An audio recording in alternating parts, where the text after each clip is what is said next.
Okay, we are about ready to begin our program, but if some of you are not quite finished with your meal, please feel free to continue eating. To get us off and running, here's the Executive Director of the Joe Tiller chapter of the National Football Foundation, Jim Verjank.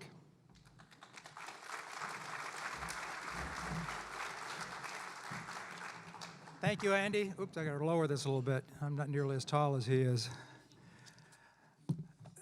Thank you again, Andy, and thanks to all of you for being here today. This is a wonderful turnout considering what we went through in the last year. We did do this event under different conditions at the North End Community Center last year, and we were happy to be back in the Memorial Union and back to experiencing the kind of numbers that we had prior to COVID. So we appreciate you all being here. Also appreciate the cooperation and good work under pressure of the Hall of Music Productions folks. We arrived this morning and the projector didn't work. So up until about 15 or 20 minutes ago, we didn't have projection. So we hope it'll hold up through the program, because a lot of this is based on pictures and videos that we're going to be showing. It's in spite of all the positives that we've had this coming through and getting through to the end of COVID, this year was not without loss. We lost 3 famous Boilermakers who were award winners at recent NFF dinners, like radio play-by-play announcer Larry Clisby, former Purdue athletics director Morgan Burke, and the greatest Purdue football player of all time, Leroy Keys. We'll honor Leroy in a little while posthumously later this afternoon. We also remember another great Boilermaker, Bernie Flowers. He was one of the founding members of this chapter and a strong guiding force to make this one of the top 3 chapters in the country in membership numbers.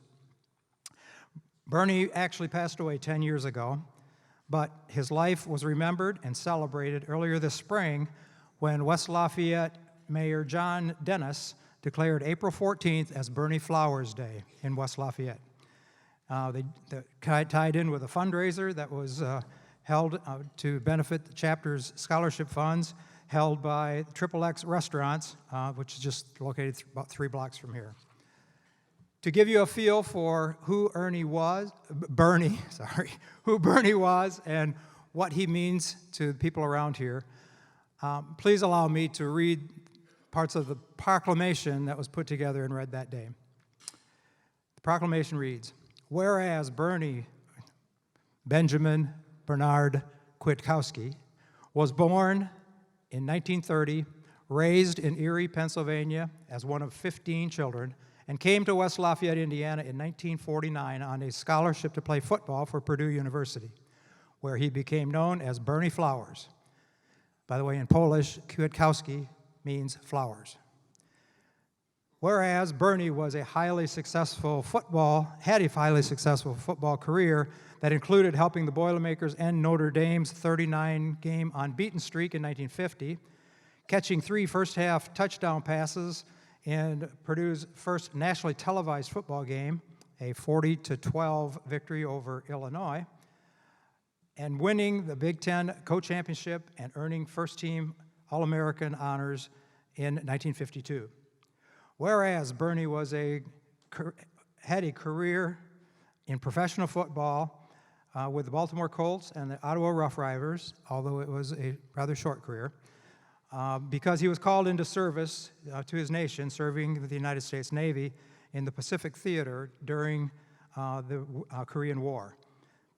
Right after that, he married the love of his life, Adela Veos, in Westminster, Maryland, in 1956. Whereas Bernie and Adele settled in Lafayette and had 5 children, Dana, Kathy, Carrie, Jody, Paige, all of whom are Purdue graduates. Many of them are here today. While Bernie built a very successful insurance business and supported amateur athletics as a longtime member of the John Purdue Club and a founding member membership chair for the Joe Tiller chapter of the National Football Foundation. Whereas Bernie was a regular customer and loyal promoter of XXX Restaurant, even getting a sandwich named in his honor.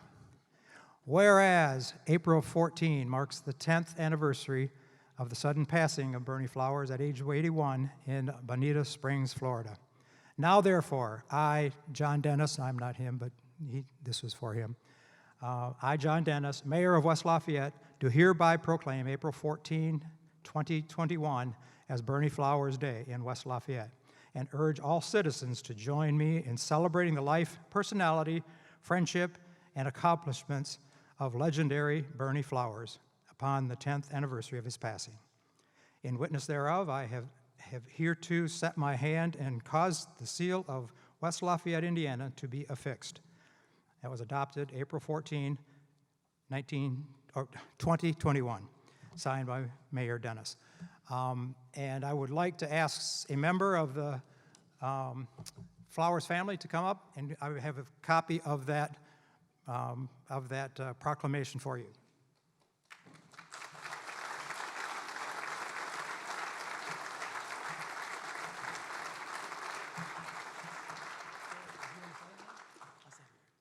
Okay. Mr. Kerry Flowers would like to have a word. Thank you. Thank you. Dad would be so proud because this XXX, the NFF chapter, has meant so much to him.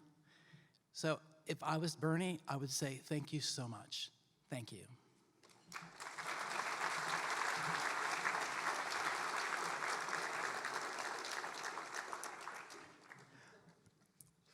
One important way to remember Bernie every year is in the presentation of the Bernie Flowers Award for Outstanding Contributions to Amateur Sports. This year's winner of that award is Young Lee, one of our chapter advisory council members. Young couldn't be here today because his wife just gave birth to their second daughter yesterday. So they're on their way home from the hospital, hopefully today. But that doesn't mean we aren't going to brag a little bit about Young's accomplishments. He truly helped our NFF chapter through COVID by raising money for scholarship programs and other charities that had been very, very stressed because of COVID. So we've had a very, very challenging year, as you can imagine. But Young found a way to help. And here's a video to explain more. Hopefully we have a video. According to David McGoy, some people talk, some people do. Young Lee is a doer. He learns by working hard and balances quantity and quality. If Young helps you with a project, be ready to celebrate fantastic results. When Young received a phone call from Jim Virgin to help clean up some leftover items in storage last fall, he imagined he was Bobby Riddle or Tommy Luce coming off the bench against Penn State or Iowa when his number was called and ready to light up the scoreboard. In less than 1 year, through sales of Purdue memorabilia, he helped raise over $30,000 for charities such as the NFF Tiller Chapter, Purdue Center for Cancer Research, Purdue Bott Cultural Center, and the Purdue Old Masters Program. The final box score had Lee selling over 800 items, mailing over 400 packages, and growing a fan group from 200 to 2,000 members, all while social distancing during the pandemic. This year, the Bernie Flowers Award for Outstanding Contribution to Amateur Sports goes to Young Lee. According to Bernie's grandson, Adam Nelson, Bernie always had a positive and upbeat attitude on life through both the good times and the bad. Just like the former All-American, Young tried to stay positive, share his love for Purdue and sports with fans, while making an impact on local organizations in need. Unfortunately, Young and his wife Megan are unable to attend the banquet in person due to the expected arrival of their second daughter this month. They are grateful for the opportunity to make so many wonderful friends and wanted to thank Boilermaker Nation for their support. Please join me in wishing his wife a safe delivery and speedy recovery. Congratulations and Boiler up.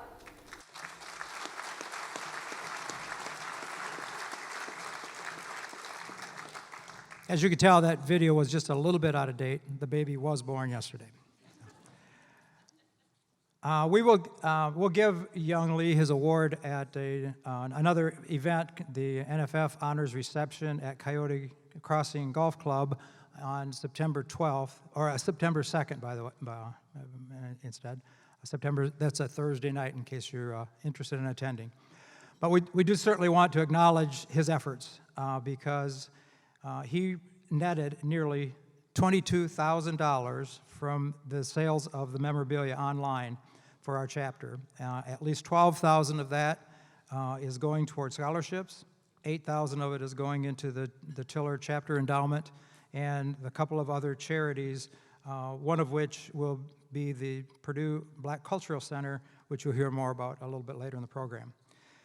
So I will turn the program back over to our MC, Nate, for basically the rest of the afternoon, I think. Thank you, Jim. We're going to adjourn by about 6 p.m. in time for dinner tonight. So enjoy that dessert. Our first award up for my portion this afternoon is our Western Indiana Officials Association Official of the Year Award, named after the inaugural winner, Dr. Todd Clark, who's with us today. And also to tell us about this year's recipient, here's Max Bales, a college and high school football official and a member of our NFF Advisory Council. Assisting with the presentation to Mark Maxwell will be another member of our NFF Advisory Council, Mr. Trent Johnson. Thank you, Nate. I want to first start off by telling you that for the first time at this banquet, we actually have a member of the IHSA with us. Our boss, Sandra Walter, has come here to join us today and help us promote officiating. Sandra, thank you so much for joining us. A little bit into this award, I've been involved with the NFF almost since it started back in 2002 or 3, whenever we did get going, but I kept, as a high school and college football official, watching all these outstanding colleagues of coaches and players be awarded, and recognized, Trent and I discussed, that we needed to also be a part of this discussion as officials, because after all, if it wasn't for us, it would just be recess, right? So our inaugural award winner was Dr. Todd Clark, and I want to tell you that the Western Indiana Official Association has outsized participation in the Indiana High School Football Championships every year, and it's because of the dedication of Todd Clark into educating us and mentoring his fellow officials and now the people that just are smart enough to show up at our meetings and listen to what Todd has to say. There are times that it's like asking Todd what time it is and getting a complete instruction manual on building the watch, but we all leave there better officials. So many of you in this room right now are going to have gone to your last high school football game as a player or a parent. For those of you that attended church, you'll understand my analogy. This is the altar call right now. We need you. There is a shortage of officials, but more than anything, there is a shortage of people like you parents and players that have real passion and dedication for this game. We need you that know what it takes to succeed and be good at this on the field, both as a player, now as official. We need you there in that. And so, this is a great intro into today's winner, because there's nobody that has more passion for recruiting officials than our winner for this year, Mark Maxwell. As Trent and I looked out across the officials, that certainly there are lots of deserving officials in our association for this. But Mark has worked tirelessly and effortlessly almost since the day he walked onto the field the first time to recruit and mentor and become a part of the process of young men and women becoming officials in the Indiana High School Athletic Association. And Mark is doing everything he possibly can to combat this, the shortage. And basically, his humility comes through in your statement. I'll let you read a little bit about that in the program. But want to hit the highlights. Certainly, Mark watched his father become an official and decided he wanted to follow in those footsteps and come out and do this as well. For 22 years, Mark's been a high school athletic official. He's worked 3, not 2, Indiana State High School Athletic Association state finals. He worked in 2009, 2018, and one other game, I can't remember which one, but he also worked as an official in the 2012 North-South All-Star game. and it stretches beyond the gridiron. He's a great baseball official. He just walked off the field in what would be the final game in that class this past week as the plate umpire, and he's worked 6 baseball state finals, a basketball state final, and a softball state final.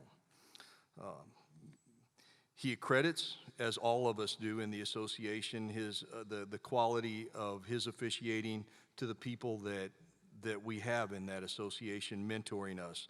Dr. Todd Clark, Todd Ransom, Darren Haas, who was awarded here last year, who actually carried Mark quite a bit, to be honest. So he didn't take this or this award just so he could get another award, because his trophy case is already full. Mark did this because he truly does have a heart for for recruiting new officials and being a mentor to those that come into our association. So he teaches not only through the IFOA, but through the IHSAA, and as well as being a lead clinician for high school sports in football since 2016. And he's been in charge of recruiting for the IHSAA since that time. I'll let you read the rest. I'm going to have Mark's here with his life partner, Sandy. They have one son, Christopher, and his wife, Tori, and 7 grandchildren. And he works at Nucor Steel down in Crawfordsville. And like I say, everybody in high school sports knows Mark Maxwell. Come on up, Mark.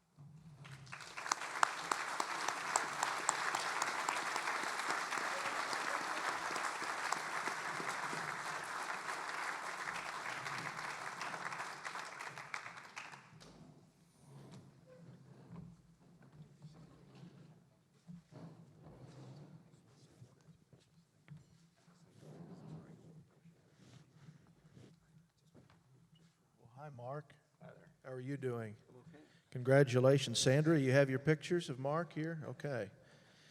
It was the 6A, 2013 6A state final. Thank you very much.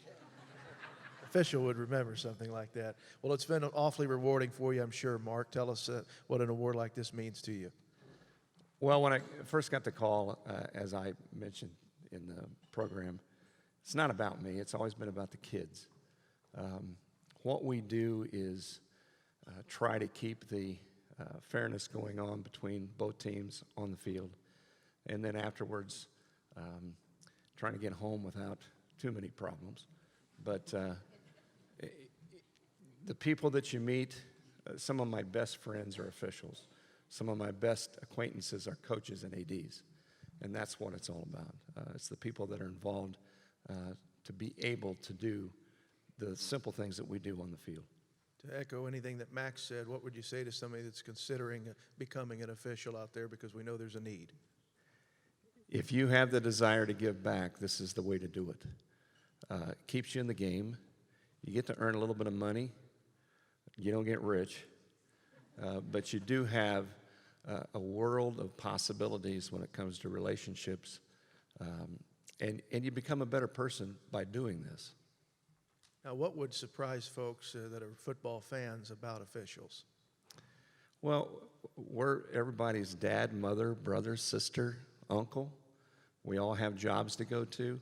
We don't just put the shirt on and go out and officiate on a Friday or Saturday afternoon.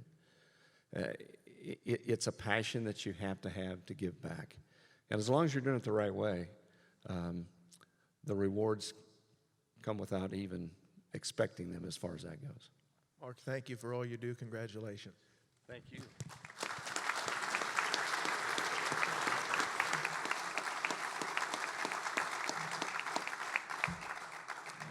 Our next award is the Arnett Tiller Service to Football Award, presented by the Indiana Football Coaches Association.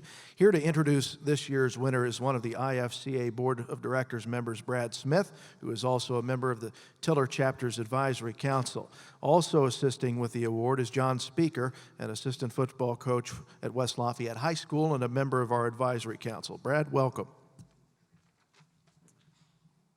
Thank you, Nate. About 15 years ago, I approached Jim Vrujink about forming a partnership with the NFF and the Indiana Football Coaches Association. And we now have a couple awards that the IFCA picks, funds, but are presented at this banquet. And this is one of them. About 2010, Vince Burpo from Delphi floated an idea about honoring female contribution to football. And nobody else had done it.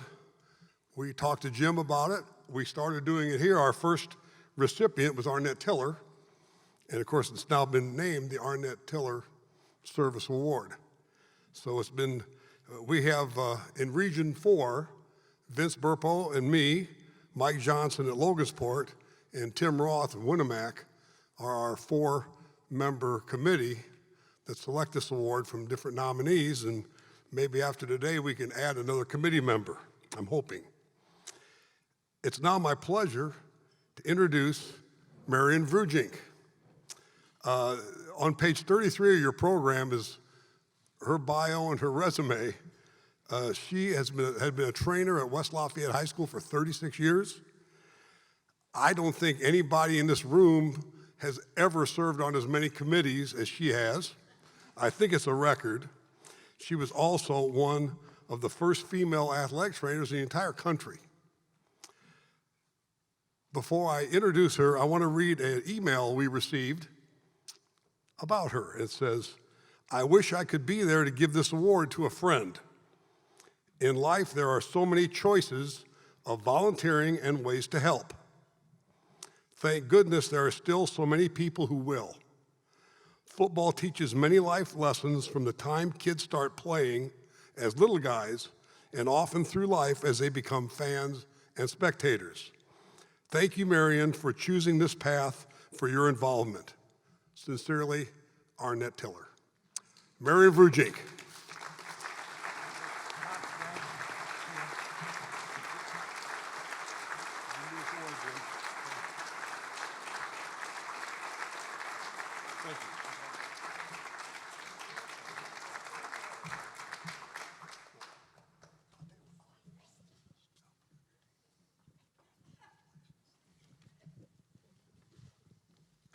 I was hoping he wasn't going to make me hold those and interview you. Marion, come on out here.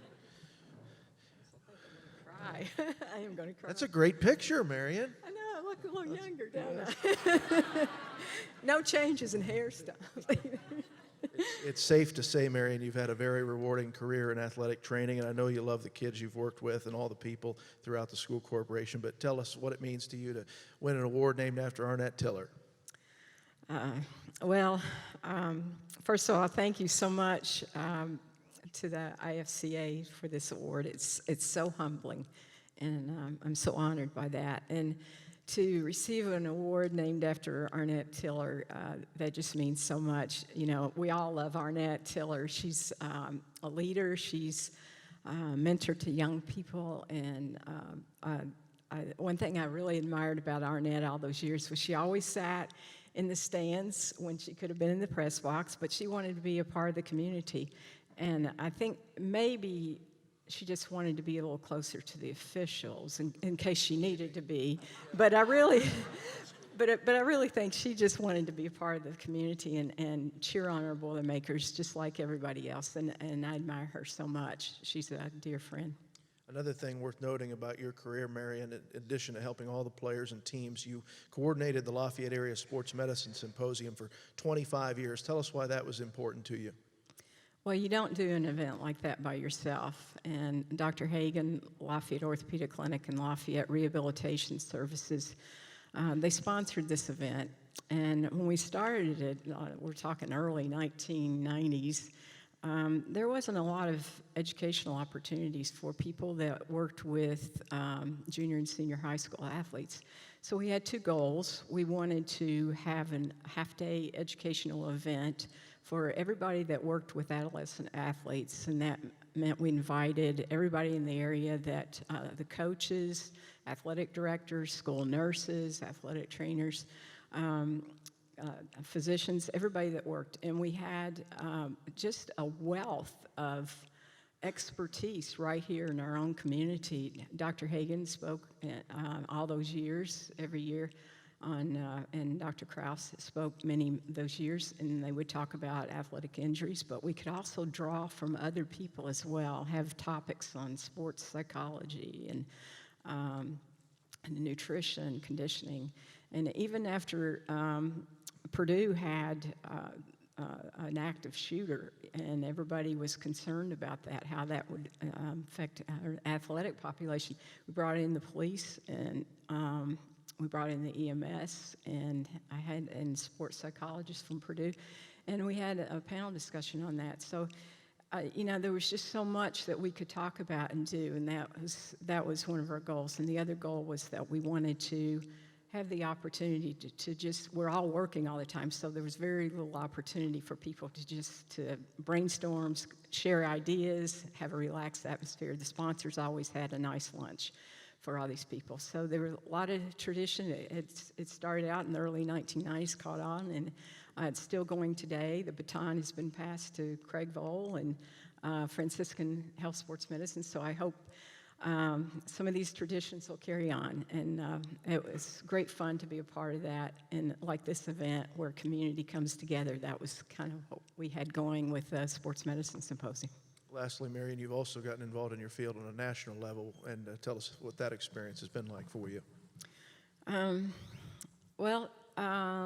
That was a great joy. When I first started out, there were very few athletic trainers on the high school level, and I was one of the first female athletic trainers in the country. And our national association had been established in 1950s, but our state association in the early 1980s or so was just evolving and coming about. And as the saying goes, there's strength in numbers, and it was important that we come together as a state association, and because out of that came state regulation and licensure and research and education reform was going on across the country and nationally. And my involvement with that was in public relations and communications, because that was the day and age before there was internet and social media, and I had somebody that lived in my house that was a good resource for that, that could help us. And just to give you an idea, nationally, we started out with a few thousands, I guess, back in 1950, but now the National Athletic Trainers Association has over 45,000 members. And statewide, we started out with just a few hundred members when I was starting out career-wise, but now there's over 1,200 members. And it's been great to see our profession evolve. My involvement now is I serve on a historical commission, and we're working to preserve our history, which is very rich, and even our history has roots right here at Purdue University. The great Pinky Newell, some of you might remember, played football here at Purdue, and he became an athletic trainer. And Pinky recruited lots of leaders across the country, and so we're hoping to preserve all that. And I'm so blessed to have friends across the nation, and I wouldn't trade those friendships for anything. And it's been an honor, but I couldn't have done it without my family, and Jim, of course, and my daughter Jamie's here with her husband Jose, and my other daughter Kim, and for their support. But I've had a great career and great opportunities, and I'm so proud to be an athletic trainer. Well, it's a well-deserved award. Congratulations, Mary. Thank you.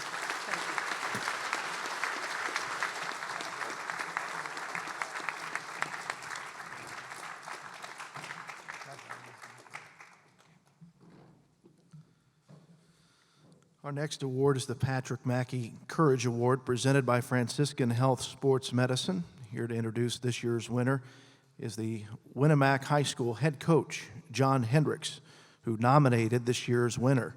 And also, Craig Vole will be assisting today. Coach Hendricks, we welcome you. Good afternoon. Entering his junior year of high school, Patrick Kiefer, like all kids are, was excited for his football season to begin. But just days before the season started, Patrick was struck in the left eye, had an accident with a piece of PVC that had broken, causing him to lose vision in his left eye. The accident forced Patrick to miss a month of school, all of his junior season of football, and he was told he would not have vision again in that eye. When he returned to school, Patrick still excelled academically, even played basketball that year despite the struggles he was having with his vision. As a senior, Patrick was back on the football field again. He was one of our team captains and helped to lead us to a sectional championship this last year as an outside linebacker and tight end. And despite the setback that Patrick had academically, he never faltered. He finished with a 4.1 GPA at Winnemac. He was named the 2020-21 Lilly Scholarship winner for Pulaski County and stayed active in National Honor Society, Fellowship of Christian Athletes, Student Council, and was the president of our Athletic Leadership Council. Patrick's faith had led him to believe that everything happens for a reason and that this was just part of his plan, and he was committing to do the most with what he had. This past February, Patrick had to have his eye surgically removed. In March, he was given a prosthetic eye, another step towards a little bit of normalcy in a pretty rough 2-year stint. Patrick will attend Purdue University this fall, study in the Krannert School of Management. His goal is to someday be able to open his own insurance company after his own firsthand experience of struggling to see some of the top eye specialists in the country because of insurance limitations. He'd kind of like to pay things forward, be able to allow his customers to go to the best doctors they can find. And he wants to have that kind of company that he runs. Through all of his struggles, he's maintained one of the most positive outlooks on life, on school, on himself, that I've ever had to deal with in 28 years as a head football coach, which is why I believed he'd be a great nominee for this award. It gives me a lot of pleasure and pride to introduce the 2021 Patrick Mackey Courage Award winner from Winnemac High School, Patrick Kiefer.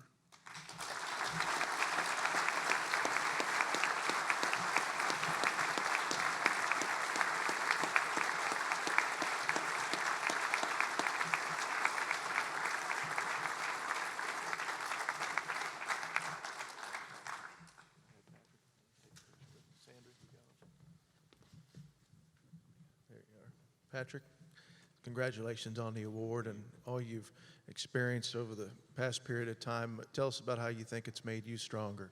Yeah, so it's definitely been a crazy ride the past couple of years, but with that, it's really taught me a lot of life lessons along the way. And one of the biggest ones that I've found and kept with me is to not take things for granted. Before my injury, I mean, just like any teenager, I took just about everything for granted, whether that be getting like a new phone for your birthday or hanging out with your friends or anything, even my vision. But once that was taken from me, I kind of realized that, hey, anything could be taken from you at any time in life, and that's the kind of crazy part about life. So I just really understood that I needed to just be grateful for what I had and just realize that I'm a fortunate kid.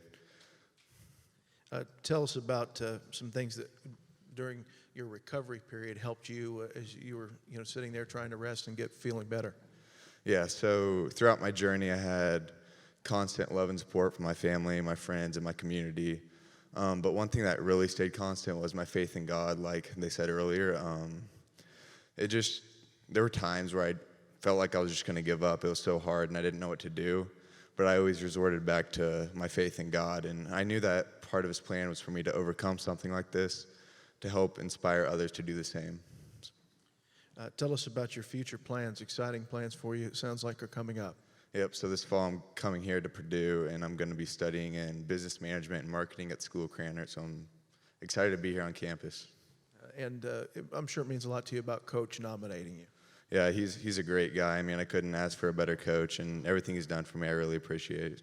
Thanks for your inspiration to all of us, and congratulations. Thank you.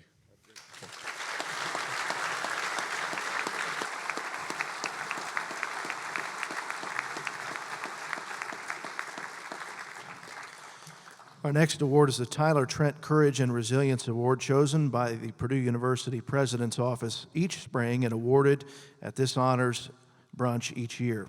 To tell us more about the award, we welcome Travis Baugh, Deputy Director of the Tiller Chapter and a former Purdue Exponent sports writer, as he did know Tyler when he first came to Purdue, and they became well acquainted over time. Travis?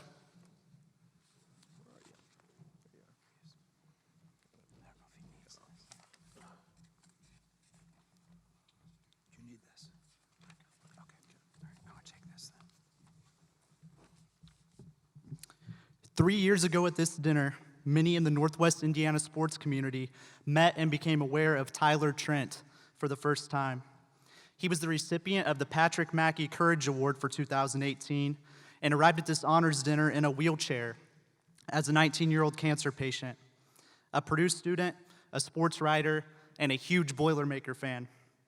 The Purdue community knew who he was, and the world was about to find out. As the football season unfolded, Tyler's story grew. His fight against cancer, along with his love for the Boilermakers, became a national story on ESPN's College Game Day. Tyler boldly predicted Purdue would defeat the number 2 Ohio State Buckeyes. Sure enough, with Tyler in the stadium, the inspired Boilermakers came out on top with a 42-20 victory. Tyler knew his life was fading away, but he lived his remaining months in ways that were an inspiration to so many people. He raised money and awareness for cancer research. He accomplished more in his last 4 months of life than most of us will accomplish in a lifetime. And he showed us all how to live and how to die, with faith, with love, with dignity, and with a smile on his face. Tyler died on January 1st, 2019, just a few days after being part of Purdue's bowl game in Nashville, Tennessee. God has used Tyler's story to impact numerous lives. His legacy lives on in so many ways, including through our next award, the Tyler Trent Courage and Resilience Award. The Courage and Resilience Award is a scholarship given every year through the Purdue President's Office to a deserving and highly qualified Purdue student, thanks in part to funding through many gifts to the university on behalf of Tyler Trent. The first recipient of the award was Sean English, once a promising track recruit from North Michigan, who lost his leg in a traffic accident, but came to Purdue anyway, using a prosthetic leg. He graduated last month. Last year's recipient of the Tyler Trent Courage and Resilience Award was Cameron Den of Frankfort, Indiana, who overcame adversity to become a highly successful honors college student in Purdue's College of Agriculture and Liberal Arts. And to help introduce you to this year's winner of the Tyler Trent Courage and Resilience Award, please watch the video screen for this WLFI TV18 report about a very special young man who has overcome incredible odds to become very successful in business, in the agriculture field, and in life, Kyle Albertson of Fowler, Indiana. Well, soon-to-be Purdue University graduate Kyle Albertson was diagnosed as a baby with congenital muscular dystrophy, but he hasn't let that slow him down, and now he's the most recent recipient of the Tyler Trent Courage and Resilience Award. News 18's Joe Paul spoke with Albertson about what inspires him to keep moving forward. Kyle Albertson has overcome many challenges in his life. One of those was learning how to drive. He trained for months as a teenager to operate this modified van. Every 2 weeks, we're going to Louisville for a couple of days, and I would spend 8 hours a day in the van with my driving instructor, building my hours until I could have enough to go take the driver's test. This allowed Albertson to commute every day from his home near Fowler to his classes at Purdue University.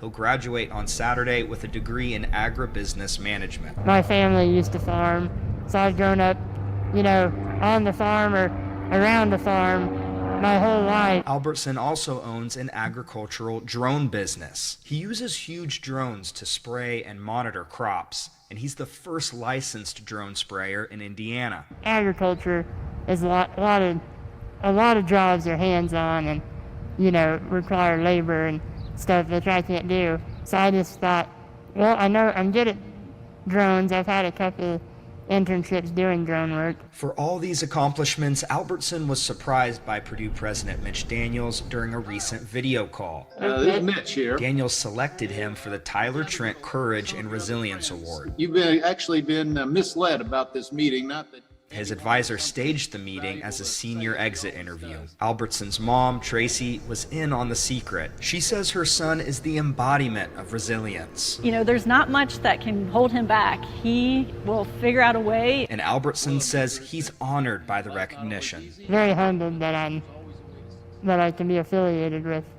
Tyler's legacy and the Trent family. Reporting in West Lafayette, Joe Paul, News 18. The Courage and Resilience Award memorializes Tyler Trent, a Purdue student and superfan who died in 2019 after a battle with cancer. It recognizes students who have encountered daunting adversity in their pursuit of a degree. Let's get a round of applause for Kyle.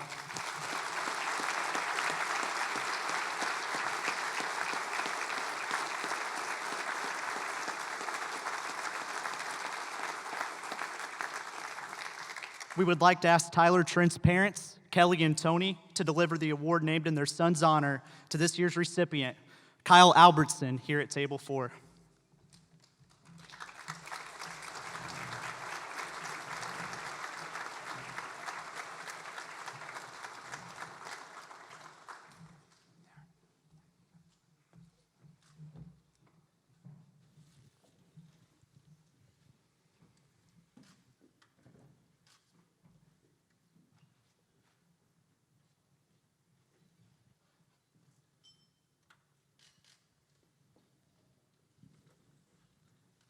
Well, Kyle, congratulations. Tell me about what in your journey has made you be so successful. So being diagnosed at 9 months old, I really haven't known anything else. So being, growing up, if I couldn't do something my friends were doing, I had to figure out another way, to do that. So that I didn't want to be left out. So, I'd figure out another way to do that, and that's kind of how I've always been. But you came to Purdue anyway. Tell me about your journey to Purdue. So starting here, it was a little rough. The first semester, just mainly navigating campus, trying to get to class on time, find the handicap entrances. But once, pretty much after the first semester, I had everything down, and it was fairly easy. How did you become aware that you'd been nominated for this award? So my advisor had asked me before he nominated me. He wanted to, ask if I would be willing to be nominated. And I said, yeah, I'd be honored if he would nominate me. So I knew ahead of time, but I did not know once they, I didn't know I was chosen until that meeting that it was on the screen a minute ago. It's not every day President Daniels comes up on your screen. No, it's not. Now, you've also gotten to learn about Tyler and his life a bit, haven't you? Yeah, I'm just amazed how big of an outreach he has, and I'm just honored to be affiliated, with them, and hope I can someday have half the outreach that, he had. Now, tell us about your drone business and how that's going, and are you going to be selling any stock in that anytime soon? Not yet. Maybe in the next few years, but it's going pretty good. I'm actually pretty busy this next week, so this rain's kind of helping my business out a little bit. There's probably a few farmers in this room. I imagine you and your dad better get some business cards printed up. Yeah. Well, we're so grateful for you, Kyle, and congratulate you on this wonderful award. Wish you all the best going ahead. Yeah, thank you. Let's give Kyle a round of applause.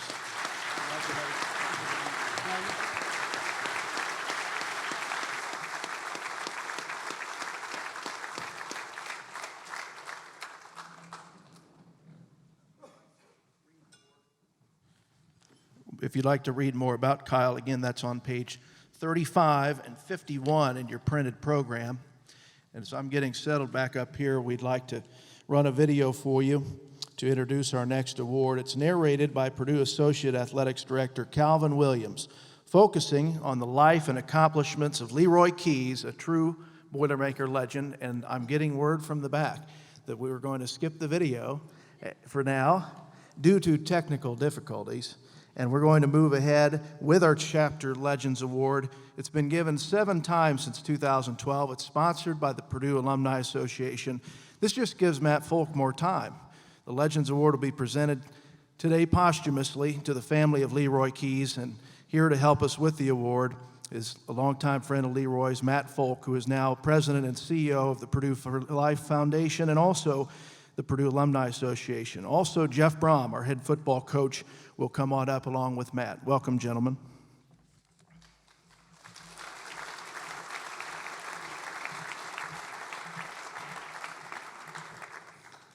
I give quite a few of these speeches, but this one I'm going to read just because there's so many details and facts involved with Leroy's life. Leroy was a great football player and even better person. Few have left a greater legacy on the field than Leroy Keys did at Purdue. For his lifelong impact to the game of football and his exceptional leadership qualities, Keys is named posthumously after passing away on April 15th as this year's recipient of the Legends Award, sponsored by the Purdue for Life Foundation. A throwback era of two-way players, Leroy did it all for the Boilermakers in 1960.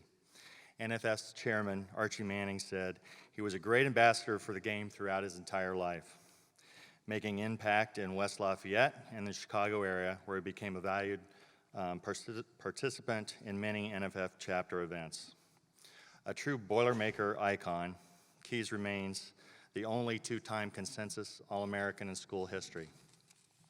He finished 3rd and 2nd in balloting for the Heisman Trophy as a halfback his junior and senior seasons, respectively. 6'3", 199-pound Keys set school records for career touchdowns with 37, points 222, and all-purpose yards 3,757. He was voted all-time greatest player as part of the 100-year anniversary of Purdue football in 1987, and he was an inaugural member of the Purdue Intercollegiate Athletics Hall of Fame in 1994. And I'm happy to let you know that a few days before Leroy passed, we were able to let him know that the Intercollegiate Hall of Fame will now be named after Leroy, so it's the Leroy Keys Purdue Intercollegiate Hall of Fame.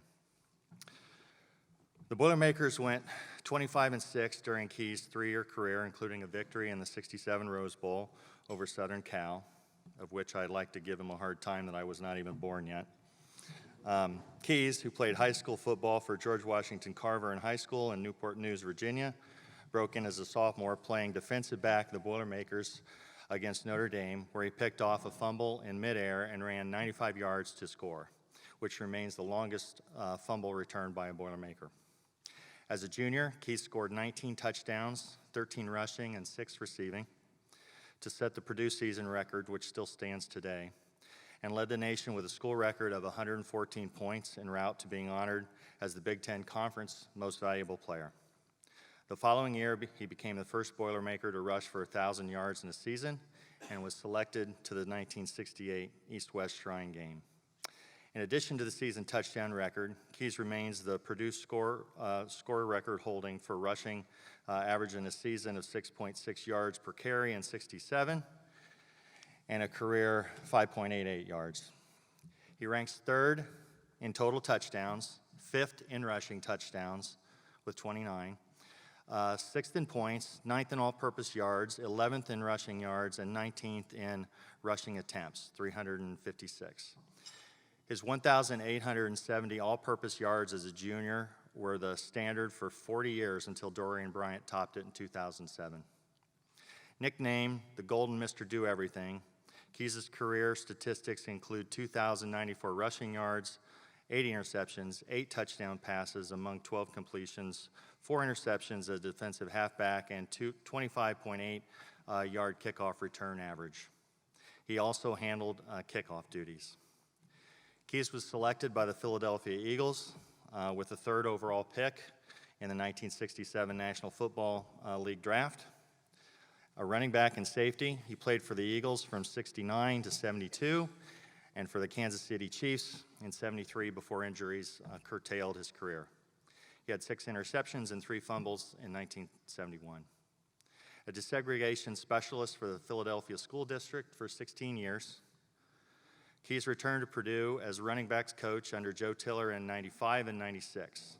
Keys subsequently served as an administrative assistant for the football program under Joe Tiller from 97 to 99, and then a member of the John Purdue Club staff, retiring in 2011.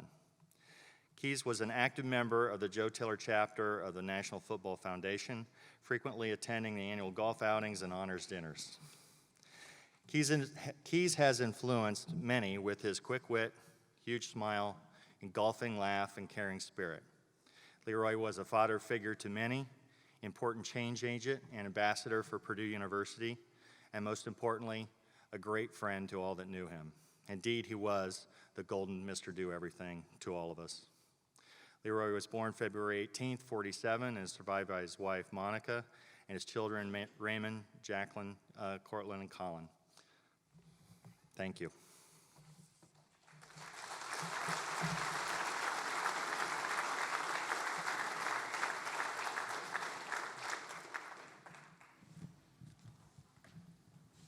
Is Coach Brom arrived yet?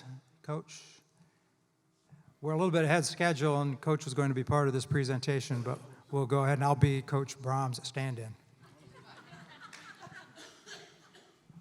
We'll bring Cortland and Colin up. Call them up. Cortland will go first. There you go. Get your picture, fellas. Cortland.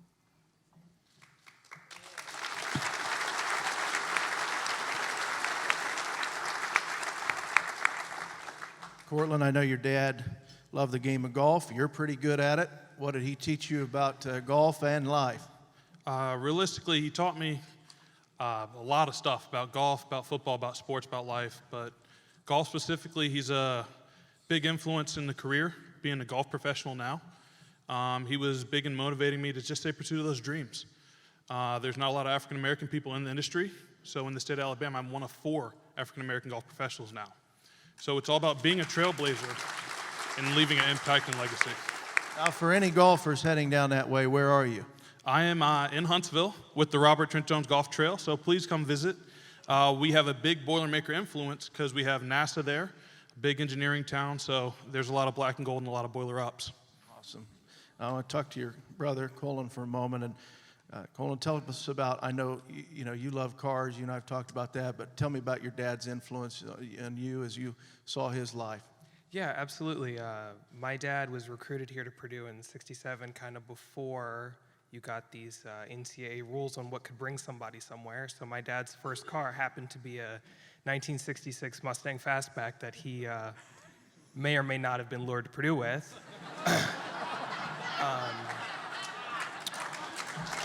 Wow.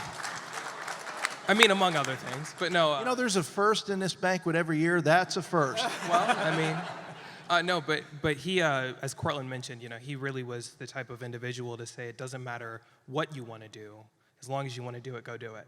And so I was really wanting to talk a little bit about how important my dad felt like scholarship and athletics was, and the important role that coaches and teachers play in the lives of students. So I know that there's lots of coaches, teachers, and those interested individuals here, but coaches and teachers in particular have a huge impact on how far their students go.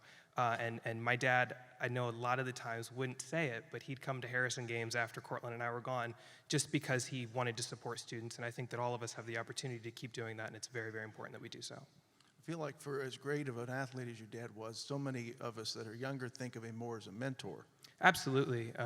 I got to call him Dad, but there were people who got to call him Uncle Dad or Coach, even if they didn't play for him. And we all have the ability to kind of be that type of person as well. Even though he may not be here, all of us can step in and fill those shoes for him. Cortland, did they offer you a Mustang to join that golf club? No, sir. No, sir. It was worth a shot. Talk about how you want your dad to be remembered. You know what? Colin really hits it on the head, how we want him to be remembered, but those shoes are really big. We want people to know we know he's still here with all of us, especially in this room. Cole and I had the honor of presenting him an award on this stage at NFF dinner a couple years ago. And so with his legacy, it's going to carry on just because it's in all of our hearts, the love he gives. You know, you follow the path that God has set us on. He led us to this point in the path, and we must carry it on past then. And Cole, let's say hi to Mom since she's out in the audience. Yeah, my mom is over there. She's the best, man. I mean,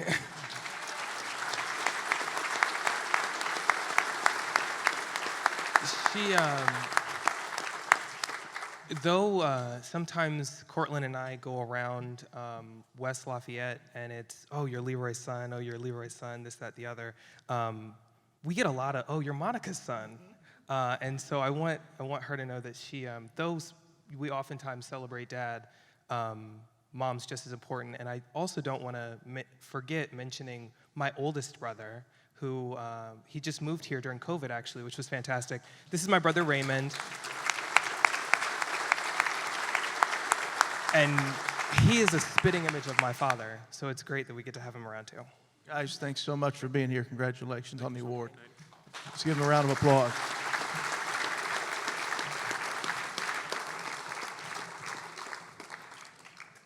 And now we know why the NCAA rule book expanded and expanded and expanded since the 1960s, right? Thank you, guys. And I do want to apologize to Coach Brom. He is here on time. We just moved ahead of the schedule because of that video that didn't run properly. So we will have Coach Brom involved in the next part of the program. So he is on time for his segment. So. Also, I guess I was remiss to let the Keys boys go back to their seats, but if they would like to come back up and be part of this next little presentation, sorry, Cortland and Colin, come back up. And also Renee Thomas, come on up. Renee is from the Purdue Black Cultural Center, and we'll have them all come to the stage.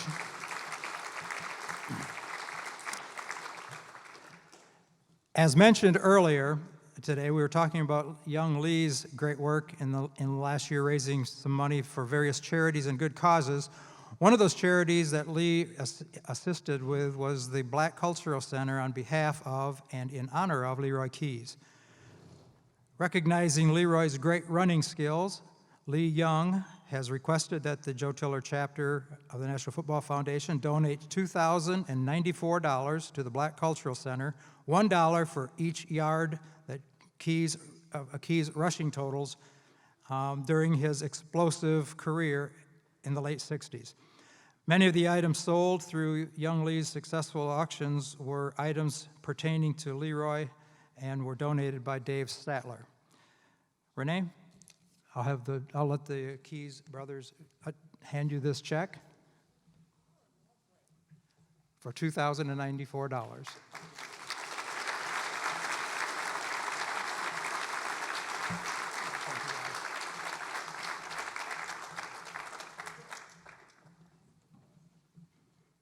Let's talk a little football with your head football coach from Purdue University, Jeff Brom.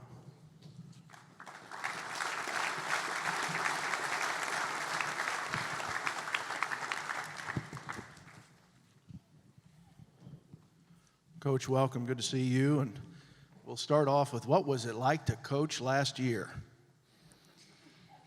Well, last year, as we all know, was a little different. And, I think everyone was going through the same situations and circumstances, and a little bit of unknown here and there. But, it is what it is. I think we're fortunate to hopefully get past this and move on and get back to a little bit of normalcy this year. And I know our team is looking forward to it, as long as all the individuals out here that are continuing to play football and all the fans. And that's really what it's all about. You want to get fans in the stands and let them enjoy the college festive atmosphere of football, and we're hopeful and lucky to get back to it here very soon.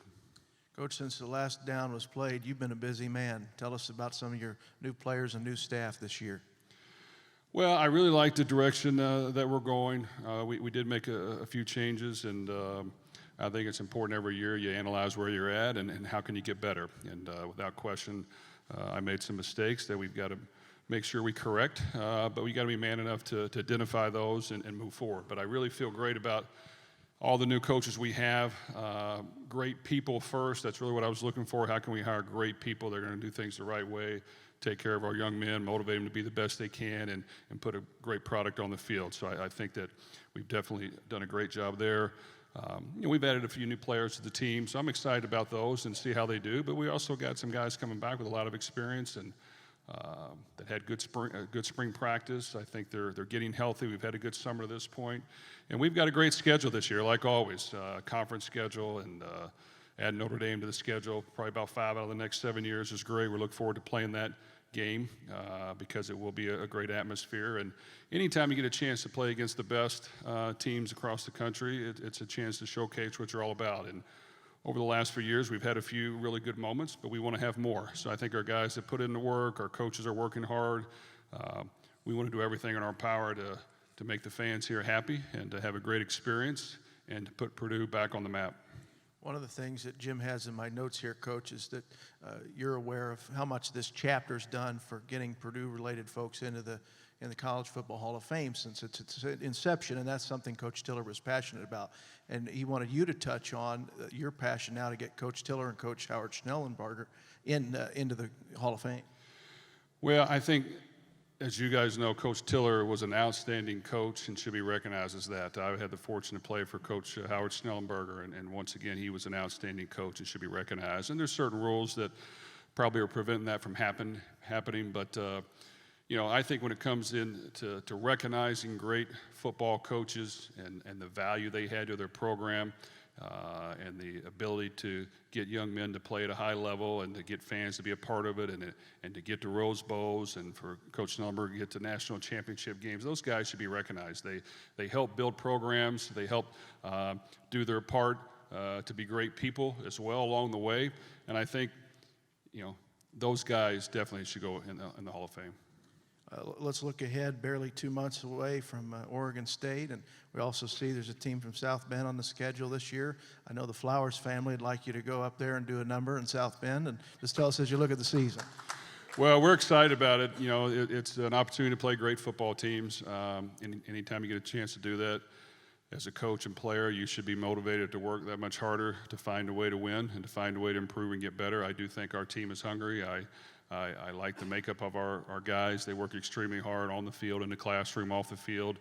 They do a lot of things right. And really it's about, bonding together as a team, going out there and competing, not being afraid of the challenge, being aggressive in our approach, playing to win each and every time we step on the field. And normally if you do that, good things can happen. So we're excited to get the season underway. We're excited about every opponent that we have, and we're looking forward to game one. Also, Coach, it's great to see a Boilermaker pro, Raheem Mostert, back with us, and I know that's another passion of yours is getting guys out of this program and into the league. Well, there's been a lot of great players that come through Purdue, and when you talk of running backs, Coach Leroy Keys is one of the best of all time, and then when you look at Raheem, he came here and worked hard to get on the playing field and got to the NFL the hard way, and when he did and he got his opportunity to get on the field, he definitely took advantage of it. So, that's a credit to him and the hard work he put in. It's not easy to continue to battle and do your part and be ready when your chance is called, but he did that and he took advantage of it, and now he's reaping the rewards. So we're proud of him and all the great players that have come through here. We want to recognize those guys.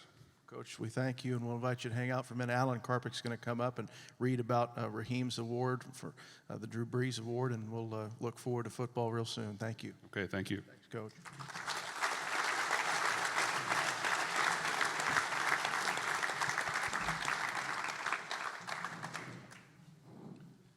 So with that, we welcome up the president and publisher of Gold and Black Illustrated, goldandblack.com, Alan Karpik, who will be telling us about this year's winner of the Drew Brees Mental Toughness Award. Alan?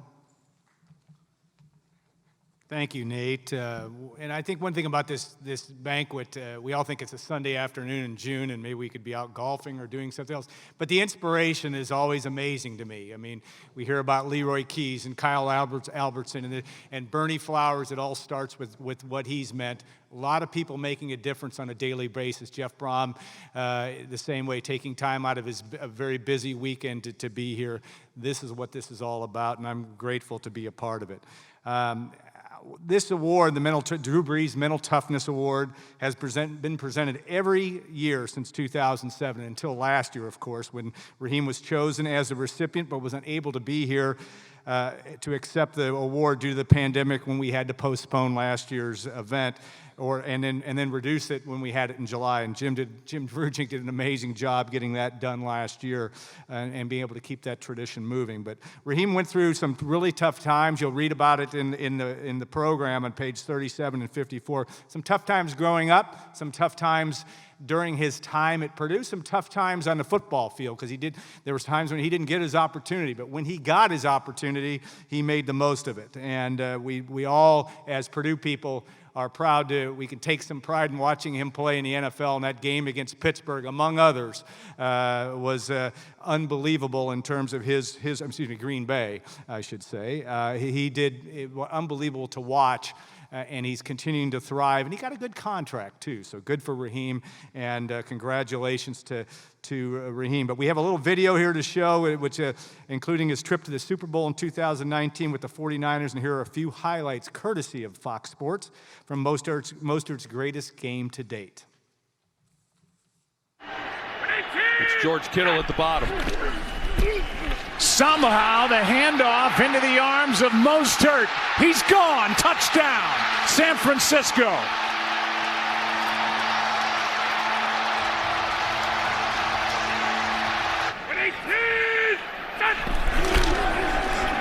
Toss, running right. Mostert cuts back. A lot is asked of the Packers defense to try to hold him in it right now. Here is Mostert again. Mostert in the backfield. He gets it. Samuel out in front. Touchdown.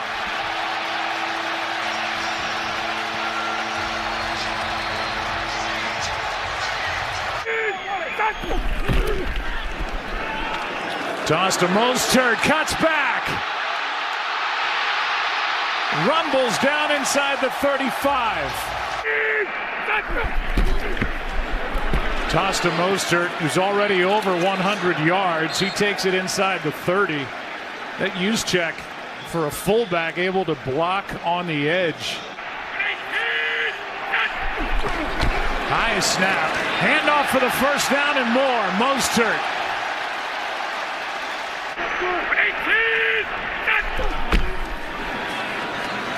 Handoff is to Mostert. They cannot stop the run. Second down and 9. Here he is again. Mostert touchdown, his third.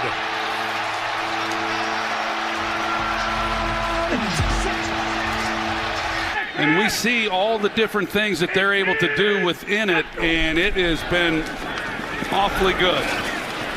Here's Mostert as that play gets strung out. Mostert on first down adds to his total as he picks up 7.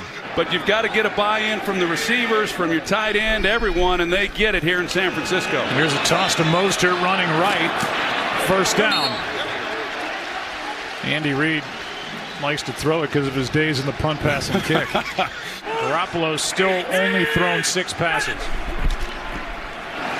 Mostert, left side. Another first down carry and more. How about a touchdown?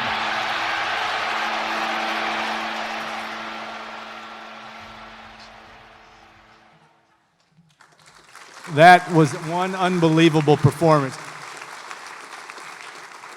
One of the things that we talked offline for a second, Raheem, about what it would have been like for Raheem to play in this guy's offense. It would have been unbelievable because Kyle Shanahan's offense is pretty good, so is Coach Jeff Brom's, and it certainly would have been that way.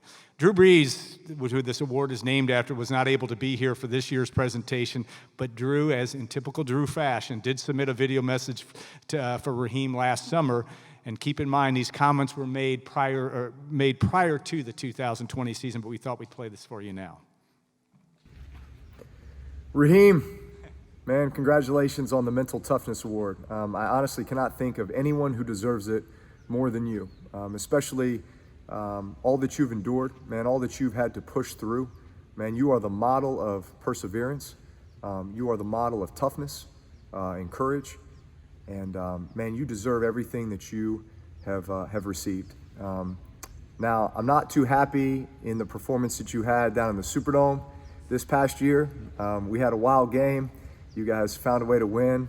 I think the score was what, 48-46 or something like that. But man, you're a big reason that you guys went to the Super Bowl last year. And just want you to know how proud I am of you and the entire Purdue family. But man, I cannot think of anybody who's more deserving and more embodies mental toughness than you. Best of luck, except when we played you guys this year.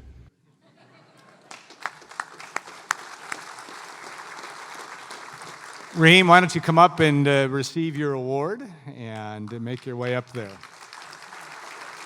And Nate, I'll let you take it from here.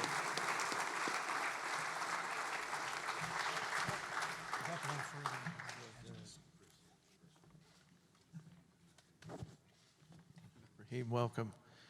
How are you? Great to have you back on campus. Your first time back, right? Yeah, first time back since 2015.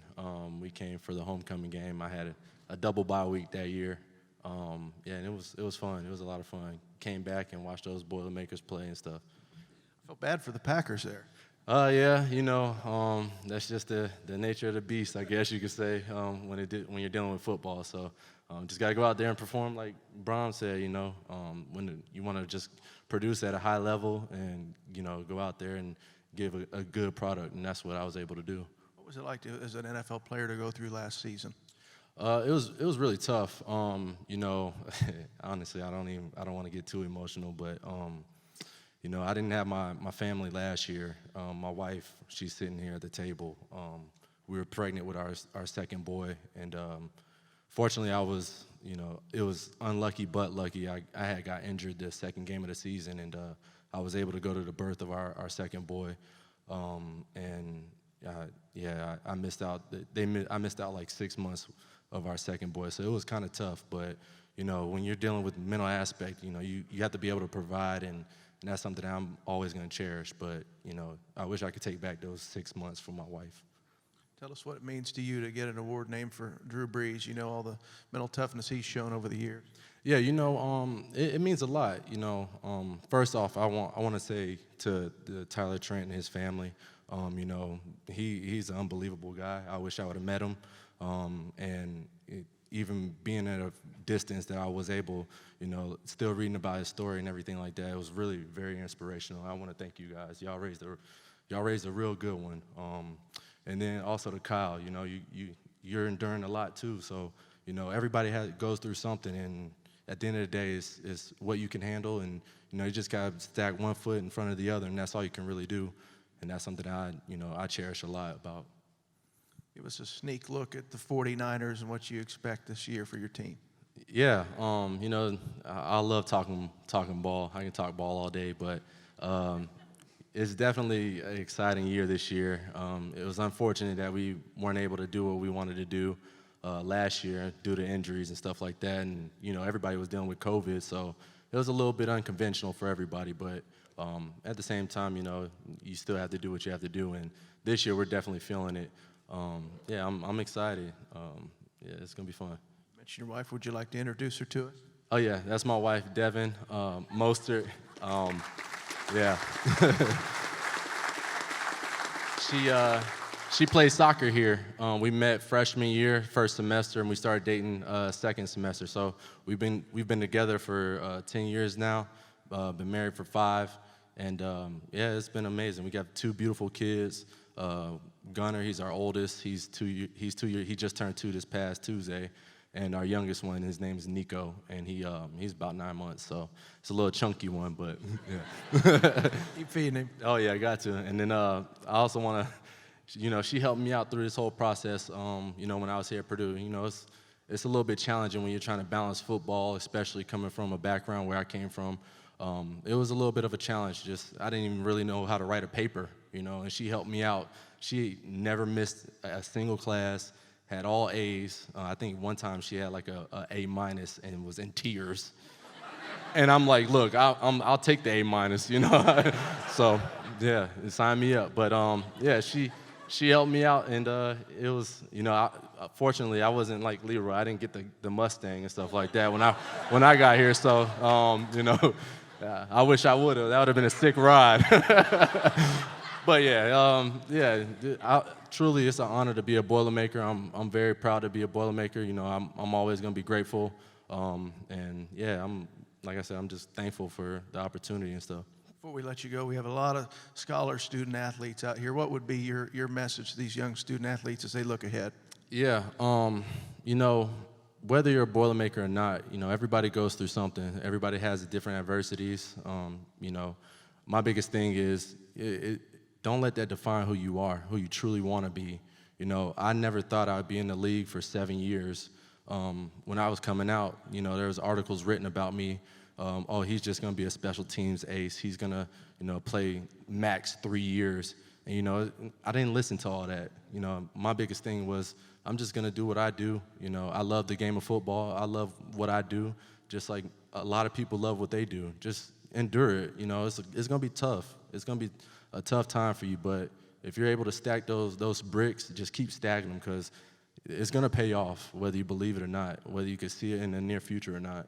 We congratulate you and your young family. Wish you all the best this year. Thanks for being here. Yeah, thank you, guys. Boiler up. Lee Mostert, thank you.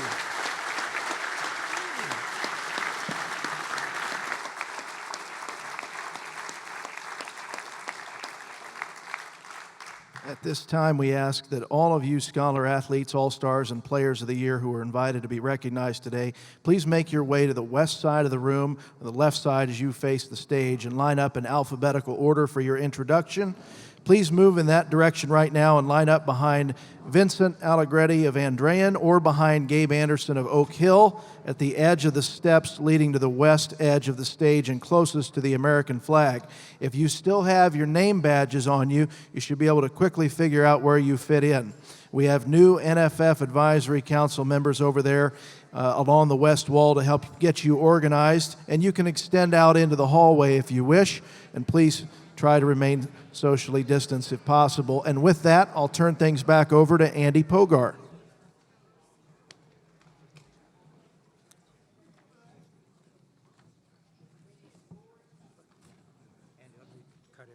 Yeah.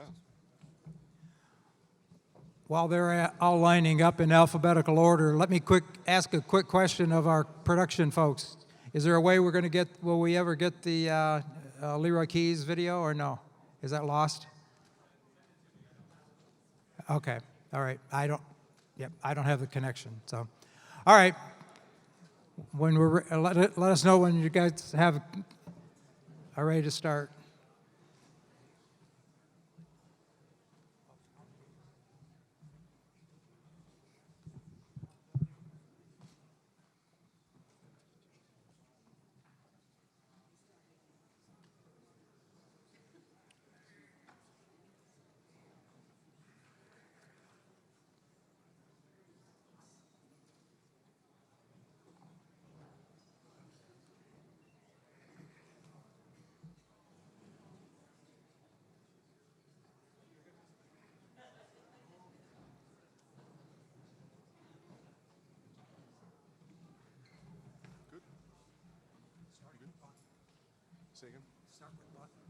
Okay, cool.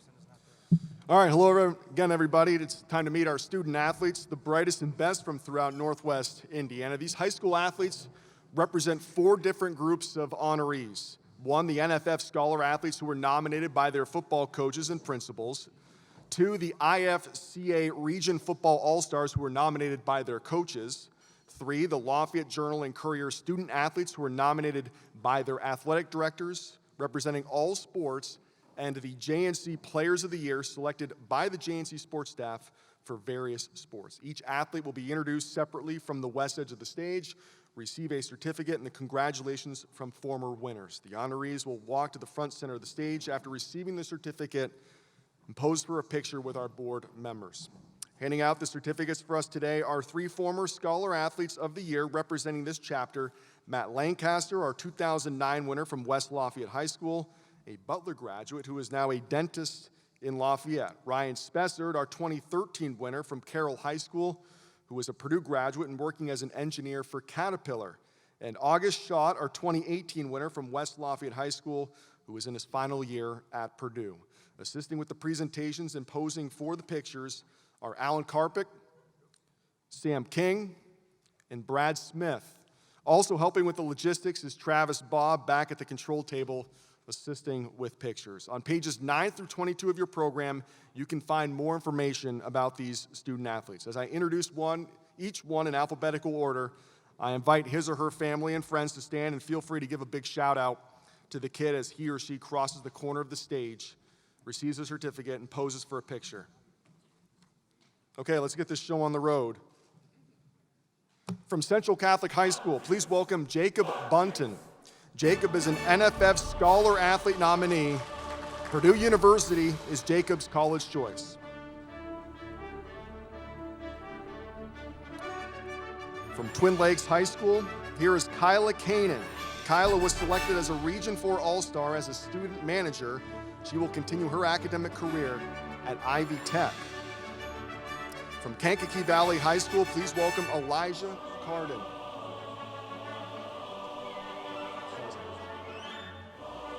We're good. Elijah is an NFF Scholar Athlete nominee. She will attend Wabash College in the fall, where he will play football, rather. From Rensselaer Central High School, here is Kyle Carter. Kyle is a JNC Student Athlete of the Year nominee. He will attend Colorado State University in the fall.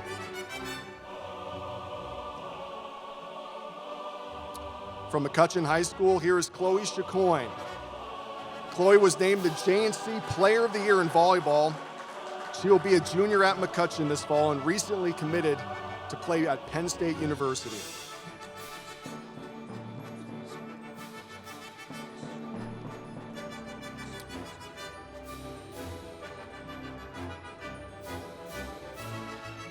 From Central Catholic High School, here is Mark Kramer. Mark is a JNC Student Athlete of the Year nominee. Mark will continue his education at Purdue University.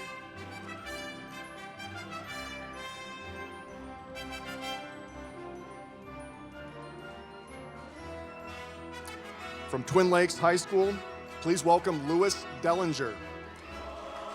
Lewis is an NFF Scholar Athlete of the Year nominee, was named a Region 4 All-Star, and is a finalist for the JNC Student Athlete of the Year Award. He will attend Wabash College in the fall, where he will play football and golf. From Elwood High School, here is Ben DeLong. Ben is an NFF Scholar Athlete of the Year nominee. He will continue his studies at Ivy Tech this fall.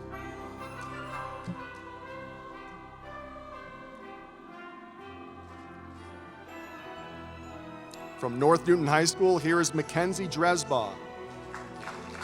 Mackenzie is a finalist for the JNC Student Athlete of the Year Award. She will continue her education and golf career at Marion College in the fall.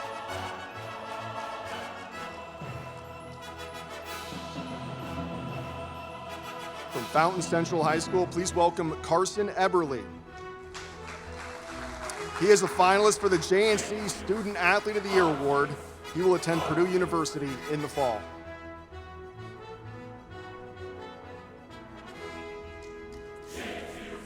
From North Newton High School, here is Cade Ellinger. Cade is a JNC Student Athlete of the Year nominee. He will continue his education at Ball State in the fall.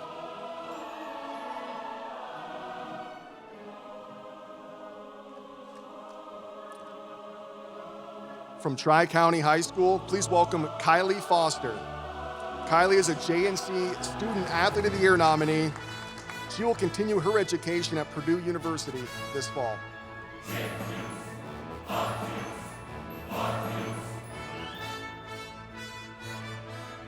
From Delphi High School, here is Evan Fritz. Evan is an NFF Scholar Athlete of the Year nominee. a Region 4 All-Star, and a JNC Student Athlete of the Year nominee, and a JNC Small School Offensive Player of the Year for football. He will attend Purdue University in the fall.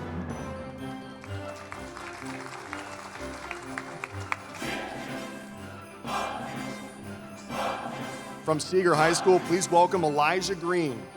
Elijah was selected as a Region 4 All-Star. He will attend Wabash College in the fall, where he will play football. From North Judson High School, please welcome Trey Hampton. Trey is an NFF Scholar Athlete of the Year nominee. He will continue his education at Purdue University this year.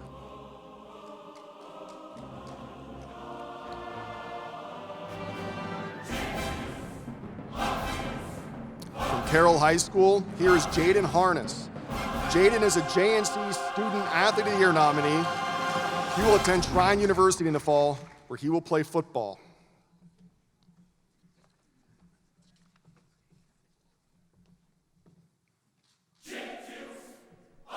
From Twin Lakes High School, please welcome Taylor Hodgen. Taylor is a JNC Student Athlete of the Year nominee. She will continue her education at Grace College this year, where she will play softball.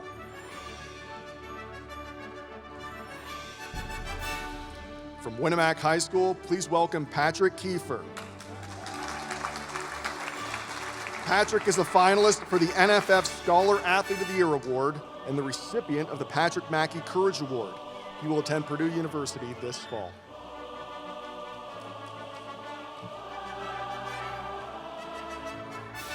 From Harrison High School, here is Zion King.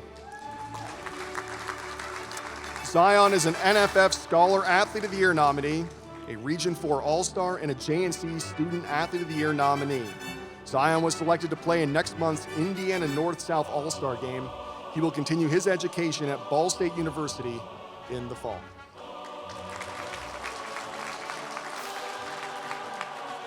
From Lafayette Jeff High School, please welcome Caleb Copen. Caleb is a finalist for the JNC Student Athlete of the Year Award. He will attend Purdue University in the fall, where he will play baseball.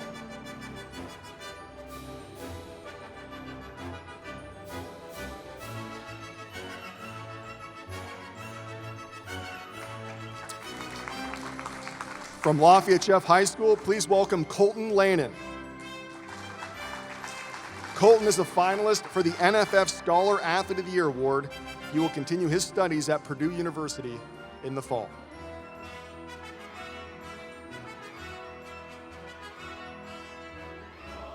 From McCutcheon High School, please welcome Teresa Maggio.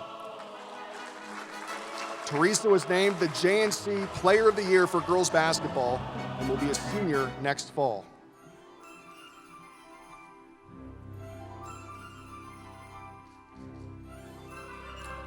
From North Judson High School, here is Dylan Marin.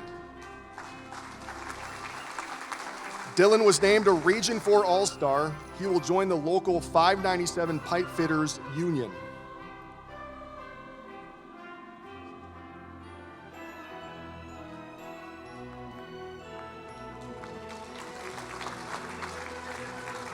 From Northwestern High School, please welcome Jacob Martin. Jacob is a finalist for the NFF Scholar Athlete of the Year Award. He will continue his education at Johns Hopkins University in the fall.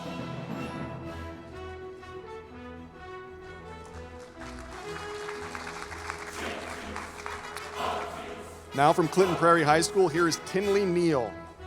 Tinley was named the JNC Player of the Year for girls basketball.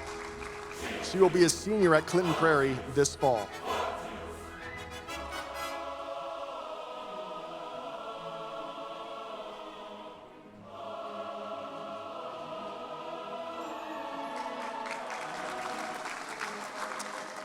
From West Central High School, please welcome Braden Noose. Braden is a JNC Student Athlete of the Year nominee. He will continue his education at Ivy Tech this fall.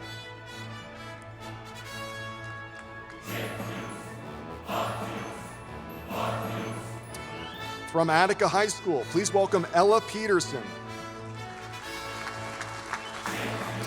Ella is a JNC Student Athlete of the Year nominee.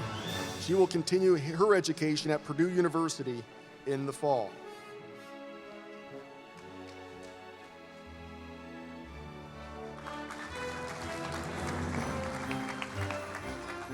From West Central High School, here is Emily Pilarski.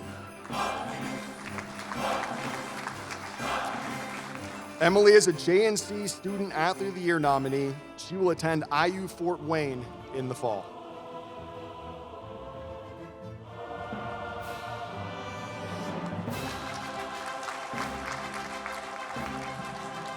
From West Lafayette High School, please welcome Sam Schott.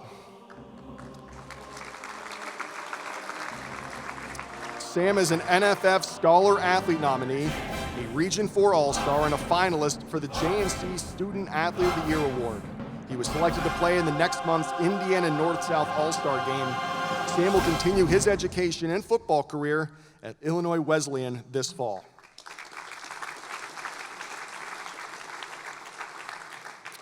From North Montgomery High School, here is Zach Searle. Zach is a JNC Student Athlete of the Year nominee. He will also be continuing his education and football career at Illinois Wesleyan this fall.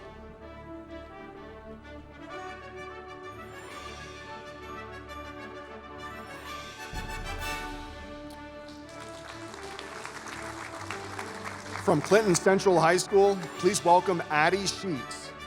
Addie is a JNC Student Athlete of the Year nominee. DePauw University is where Addie will continue her academic and golf career.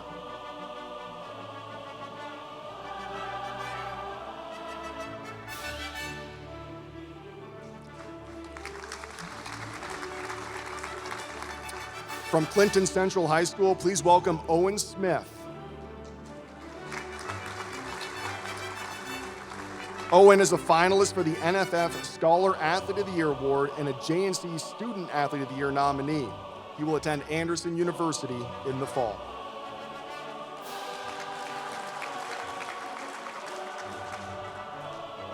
From Carroll High School, here is Megan Wagner.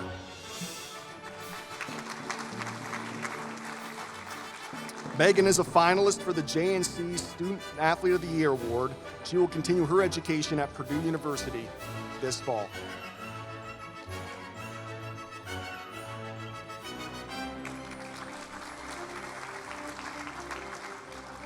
From South Newton High School, please welcome Samantha Warren.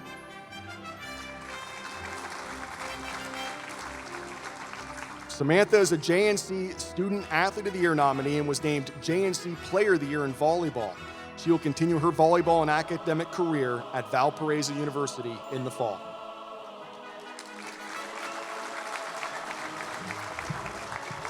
Okay, there they are, ladies and gentlemen, your Scholar Athletes and All-Stars for this year.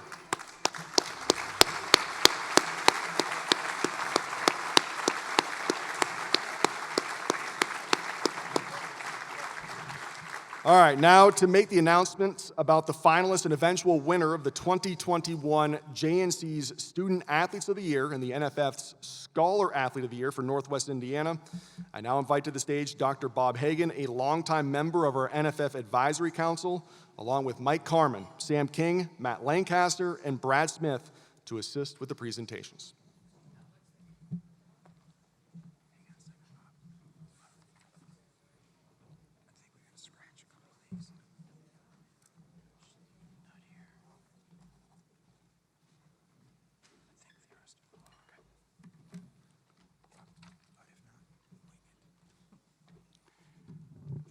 Thanks, Andy. Great job with all those names. We didn't have too many difficult ones this year. Now it's my pleasure to announce the finalists for the JNC and NFF awards. The total list of finalists appears on pages 11 through 13 and 19 through 22 of your printed program. Unfortunately, not all of them could be here today. Some are off at college already, some are on trips and things. So the ones that did show up, it's excellent they're able to be here. We invite the following student athletes to come to the stage and form an arch at center stage. Please come forward when you hear your name. So first would be Lewis Dellinger of Twin Lakes High School.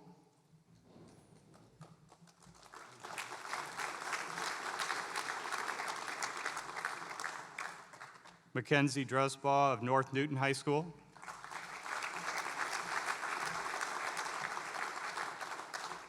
Carson Eberly of Fountain Central High School.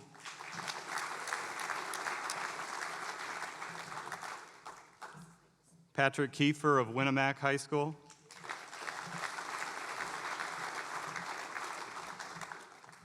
Caleb Copen of Lafayette Jefferson High School.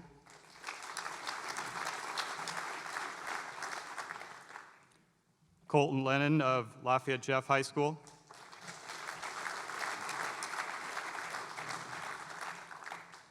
Jacob Martin of Northwestern High School.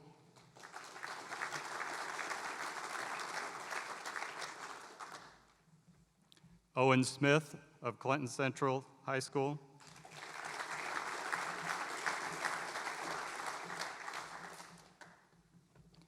Sam Schott of West Lafayette High School.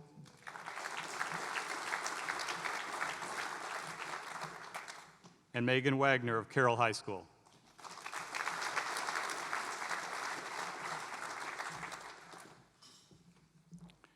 So let's have another round of applause for all these wonderful future leaders of America.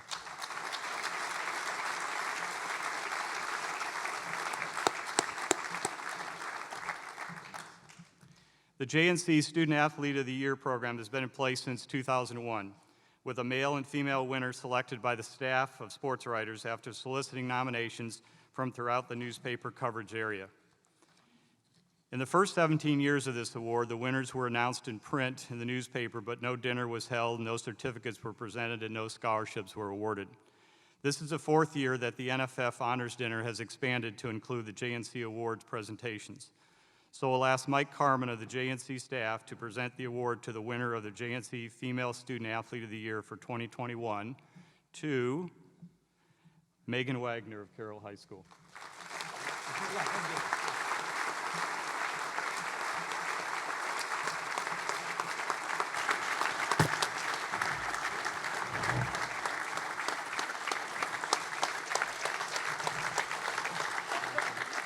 Megan, welcome and congratulations. How does this make you feel? It's an honor. It means a lot. I know the pool of candidates was like super competitive, so it means a lot that I was chosen. But I wouldn't be here without the support of my family, my teachers, my coaches, and my teammates. So I really appreciate all of them and thank them for all their support. And tell us about your decision to come to Purdue. So I'm going to be at Purdue this fall studying electrical engineering with a minor in plant science. So my eventual career goal is to develop ag tech for crop and livestock producers. Well, that's a good plan. Congratulations to you. Thank you. Thank you. Megan. Congratulations, Megan.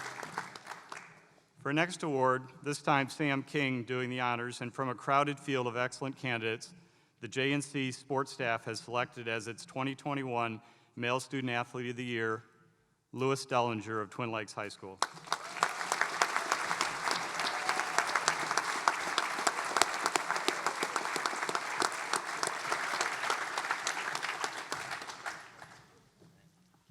Louis, congratulations, and we'd love to know, too, for you what it means to be named Outstanding Student Athlete for the Lafayette Journal and Courier coverage area.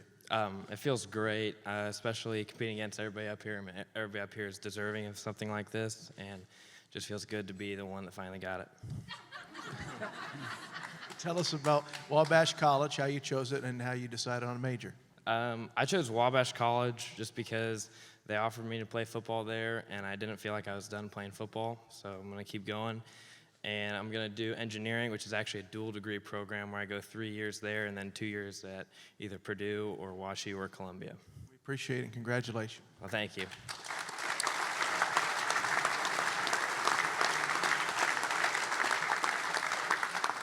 Congratulations, Louis. You know, I've sat here with Raheem and his wife Devin, and they are outstanding people. These are some outstanding people. Our world is going to be just fine with these leaders out here. So thank you very much, you guys.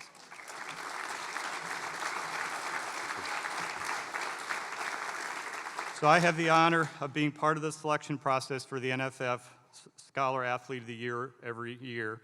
That makes sense. I assure you the credentials of our 19 nominees this year are mighty impressive and include a collective grade point average of 3.97. Wow, that's phenomenal. As always, the judging criteria for the NFF Scholar Athlete of the Year Award is based 40% on academics, 40% in athletics, and 20% on community service and citizenship. Like all the other 14 judges who studied their credentials, I was highly impressed with this year's group of nominees. Enough about the background, let's get on to naming the winner. This time we'll ask Matt Lancaster, the winner of the award in 2009, to do the honors. Drum roll, please. The NFF judges have selected as their 2021 Scholar Athlete of the Year, Owen Smith of Clinton Central High School.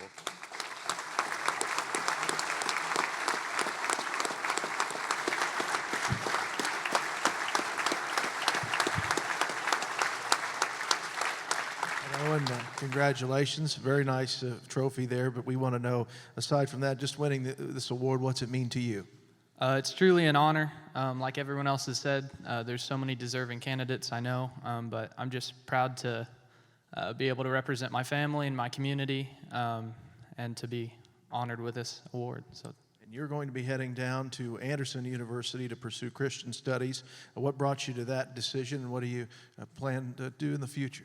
Yeah, so going to Anderson, the campus visit and talking with football coaches and things there, it just felt like the right fit. I wanted to go into ministry of something that the Lord's put on my heart for a long time now, and so I look forward to learning a lot there, learning about God's call for me in the mission field, and playing football as well. So, who's a role model for you? Maybe one out here in the audience. There's certainly some family, I'm sure.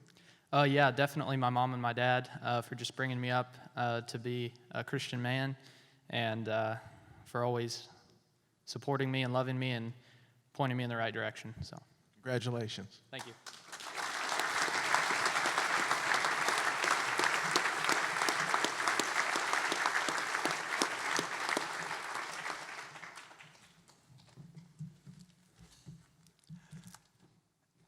Thank you, Nate, and thank you, Bob. Just thank you to all the honorees. You guys can head back toward your seats. But thank you for cooperating with us through all this.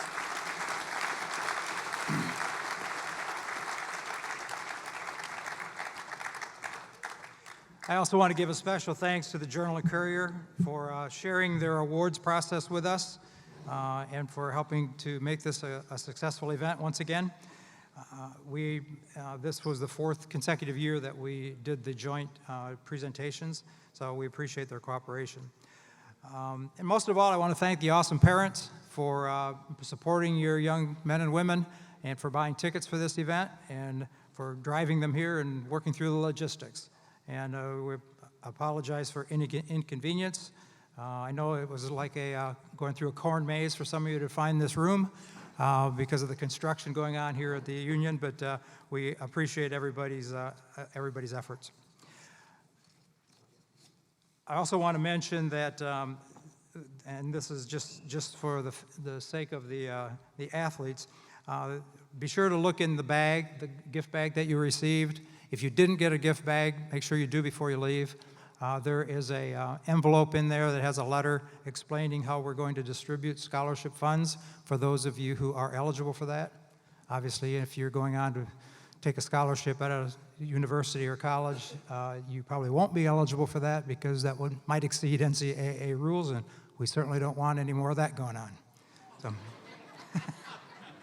who knows what another chapter of the rule book might have to be developed. But I do want to urge you to check that out, and hopefully, as our fundraising goes on through the year, we will be at a position by next November to be able to issue scholarship stipends once again, as we have for the previous 17 years of this event. Incidentally, I'm not sure we mentioned it earlier, but as of last year, we have distributed more than $250,000 in the community for scholarships for young people.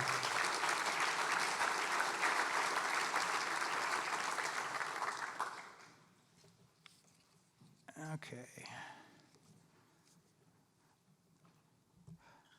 I'm trying to find my place. Oh, of course, my final duty of the day. And this comes with as a little bit of a difficult thought. Andy Pogar has been our MC for this event for the last 7 years. And he is, unfortunately for us, going to be leaving the area. And we certainly have great appreciation for everything he's done, not only for this event, but also for the coverage of high school and college sports in Northwest Indiana. With the the Friday Night Frenzy, and so many of the other things that he's worked hard on, we really appreciate that. And we want to give him a little bit of a token of our appreciation for the coverage of some of the events that he did in both Purdue venues, Ross-Ade Stadium, and Mackey Arena. We have autographed photos by Matt Painter and Jeff Brom to send with Andy wherever he goes. Hopefully he'll have a room in his man cave for some pictures from Purdue. Andy.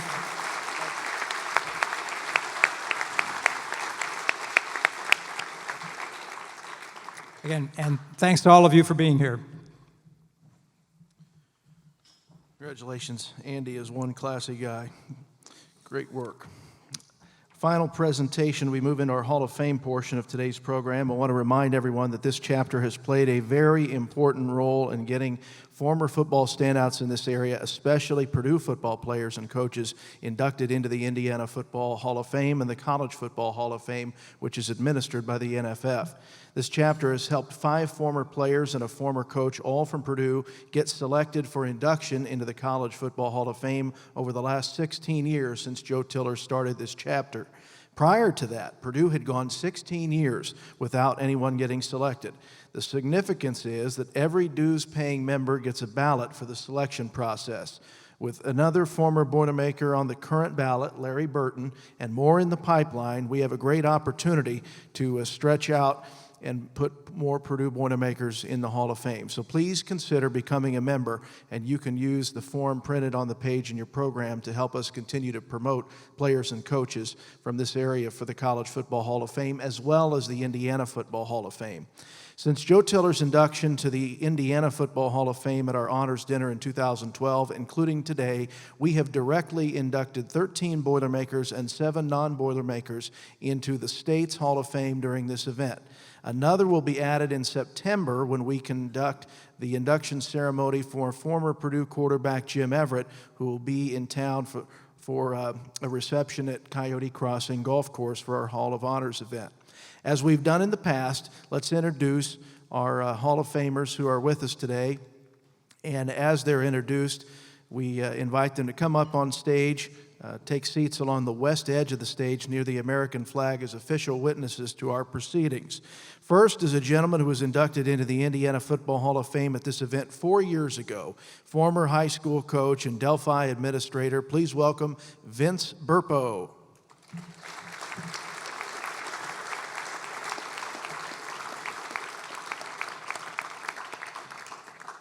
Along with Coach Verpo, another Indiana Football Hall of Famer, 37-year veteran of coaching high school football in this state and past president of the Indiana Football Coaches Association. Please welcome again Brad Smith.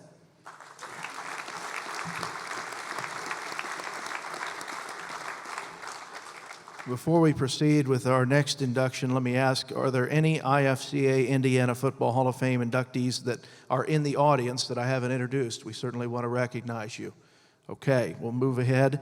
And today we recognize a longtime member of the West Lafayette community, an outstanding teacher and coach now living in Indianapolis, Marshall Overly, the winner of the Indiana High School Football State Championship in 2009. And as Marshall makes his way to the west edge of the stage, let's review some of the plays and highlights from that state title game with the play-by-play described by Greg Rakestraw and edited by Elliott Hall of Music Productions here at Purdue. So they've practiced a couple of times at Purdue's facility, indoor facility up in West Lafayette. Handoff goes to Woodard, bounces outside, gets a block, touchdown West Lafayette. Woodard goes 80 yards in 3 minutes and 13 seconds for West Lafayette. Perfect. West Lafayette has to go quickly. They get the play off just in time. Again, looking for the home run pass to Peckney. Catches in stride, stays in bounds. Touchdown West Lafayette again. Third down pass of the season. Peckney's 13th touchdown grab. Snap back, kick up, it's good. Empty set in the backfield. Wanaka, pump fake, looks, now rolls right side. Not much there. He tight ropes the sidelines, will stay in bounds in the half. They're going to hand it off. It's Woodard. He'll find the end zone. Touchdown Woodard, his second rushing touchdown. He has made 1 field goal this season, trying to make it 2. Looks good. It leads, minute 25 left to go. Memorial needs 2 scores. They've got 1 timeout remaining. Short kick. He's really a nice man.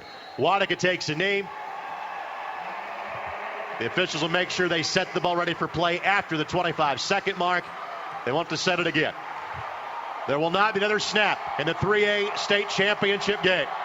West Lafayette will bring home the school's second ever football state championship.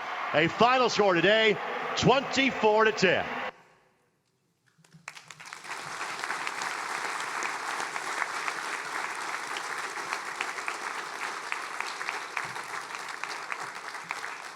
Here today to introduce Marshall is one of his former assistants and longtime friend, John Speaker, who also happens to be a member of our NFF Advisory Council. And John will tell you more about Coach Marshall Overly.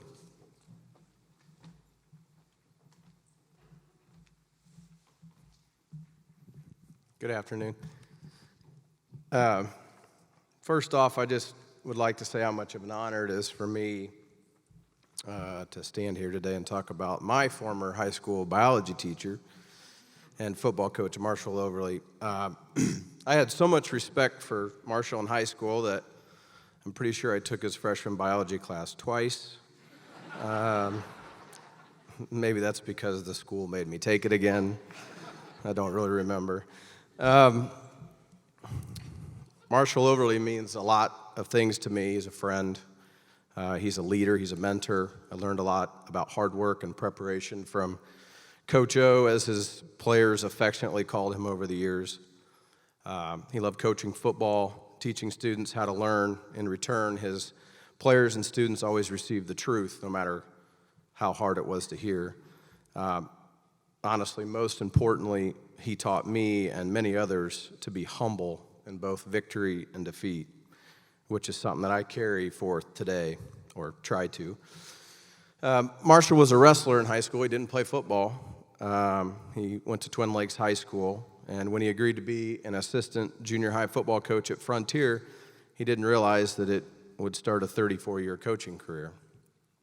He arrived at West Lafayette in 1986 and served as under Hall of Fame coach Ernie Beck as a defensive coordinator. They won the 93 2A state championship. And in 2001, he became our 13th head football coach at West Lafayette. And there are a lot of stories that I could stand up here and tell about Marshall today, but there's really just one, and he'll know what story it is before I even start telling it, I'm sure. I think this is the most important story in the Marshall Overly era, and it happened in a very disappointing night back in 2005. His first 4 seasons, we had gone 4-6, 3-8, 1-9, and 3-8. And had I known that you could buy a Mustang to get talent, I would have called Nate over at Twin City and got a shipment of cars in, and we would have started getting kids a little earlier. But we entered that 2005 season. We had some optimism because we knew our program was starting to turn around, and we started that season 2-2. But things weren't clicking. Players weren't happy, coaches weren't happy, and I know this will shock you, but parents weren't happy. And Marshall always had a way of keeping the peace and getting everyone around him to see kind of the bigger picture. And after that tough loss at Tipton, where we had a ton of chances to take over a game and win a game, we returned on that long bus ride back to West Lafayette. And the players had all left, and the coaches are sitting around the locker room, and we started talking about all the near misses and tempers starting to flare, and Marshall just kind of stood by and listened, which he often did. He didn't say a word. And finally, I saw something I had never seen before. He just looked exhausted. He looked defeated. He looked tired. And he didn't really want to do this anymore.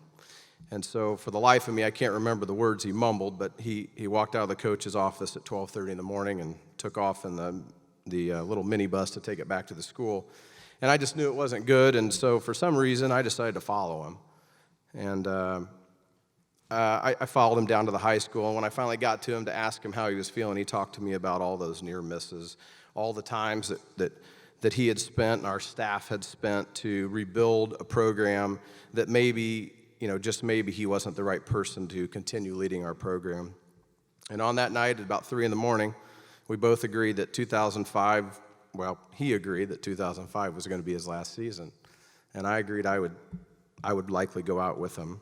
But we just needed to stay positive, get through the rest of the season. We didn't tell anyone, and of course, we lost the next 2 weeks.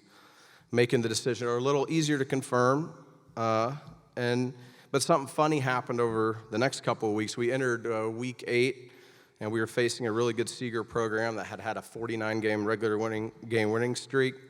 They had finished runner-up in 2003 and won the 2004 1A state title game, and we beat them 14-7.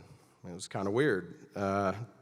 Week 9, we faced Sheridan, which is a tradition-rich program.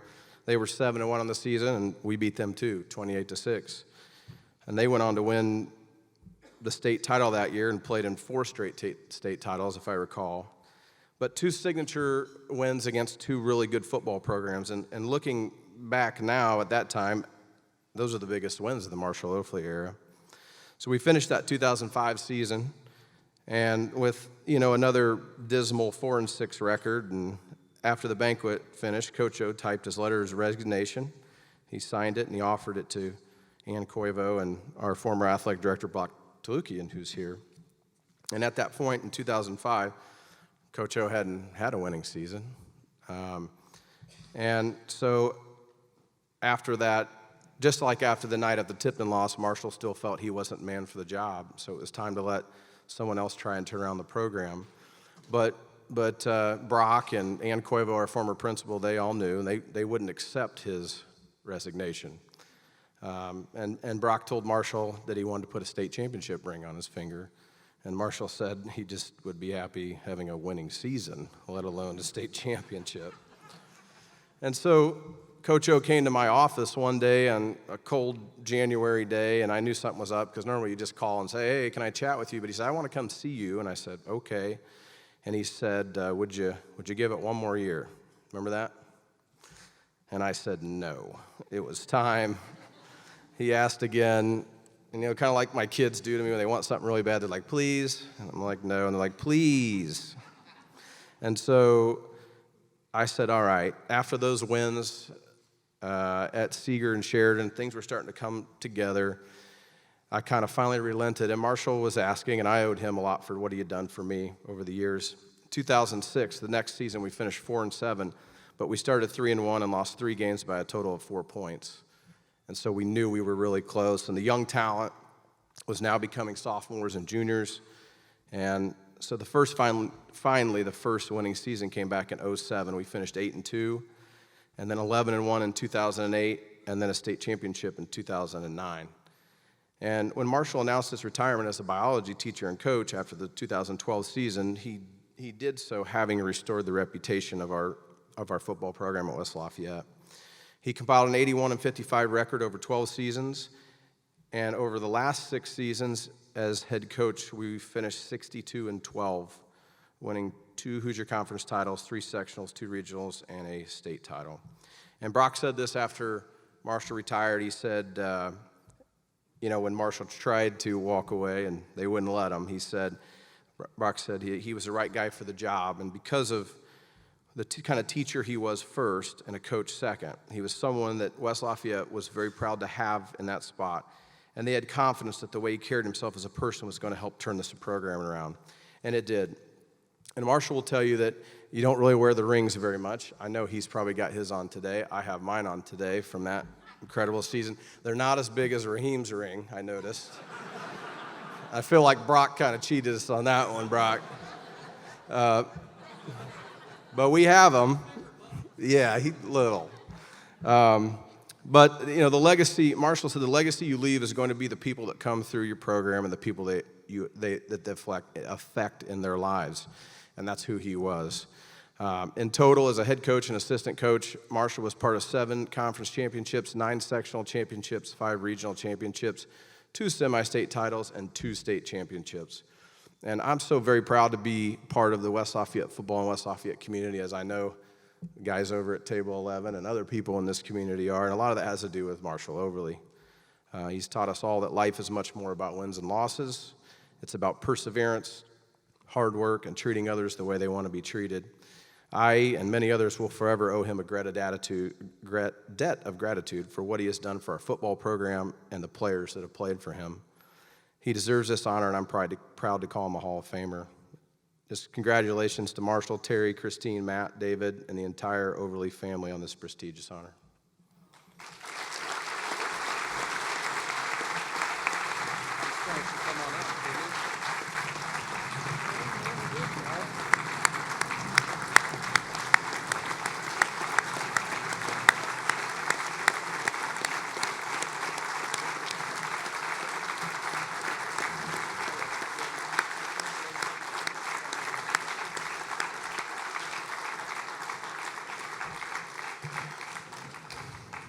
Now I'd like to ask the current head coach for the Red Devils, Shane Fry, to join us up here on the stage.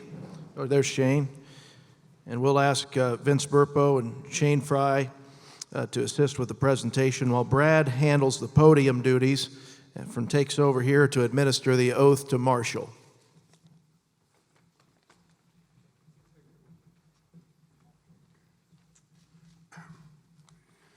Marshall, the following is called the Indiana Football Hall of Fame Proclamation.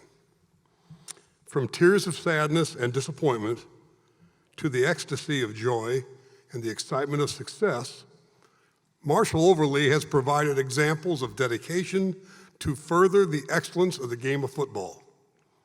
Through his example, he has met the standards established by the Indiana Football Hall of Fame to be a worthy inductee of the Hall of Fame located in Richmond, Indiana.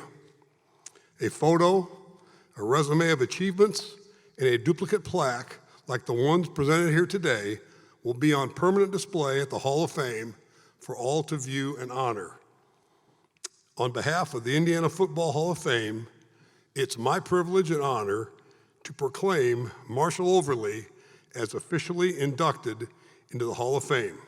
Congratulations to you and your family.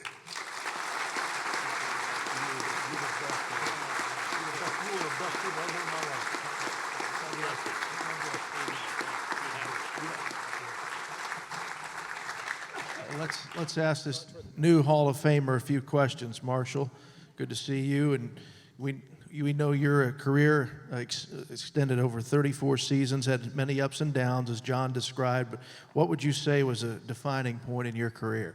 Wow, let's go with 2. To start out with, I wasn't ever dreaming about being a football coach. And Mark Vitale, who is over here at the table, Mark and Carrie walked into my life, and he said, how about coaching with me? And so I started at Frontier with Mark. Mark was a Purdue football player, beat Notre Dame, beat Michigan, right, Jim? Beat Michigan? Okay. Sorry, I'm busy. Yeah. Jim was at Michigan at that time.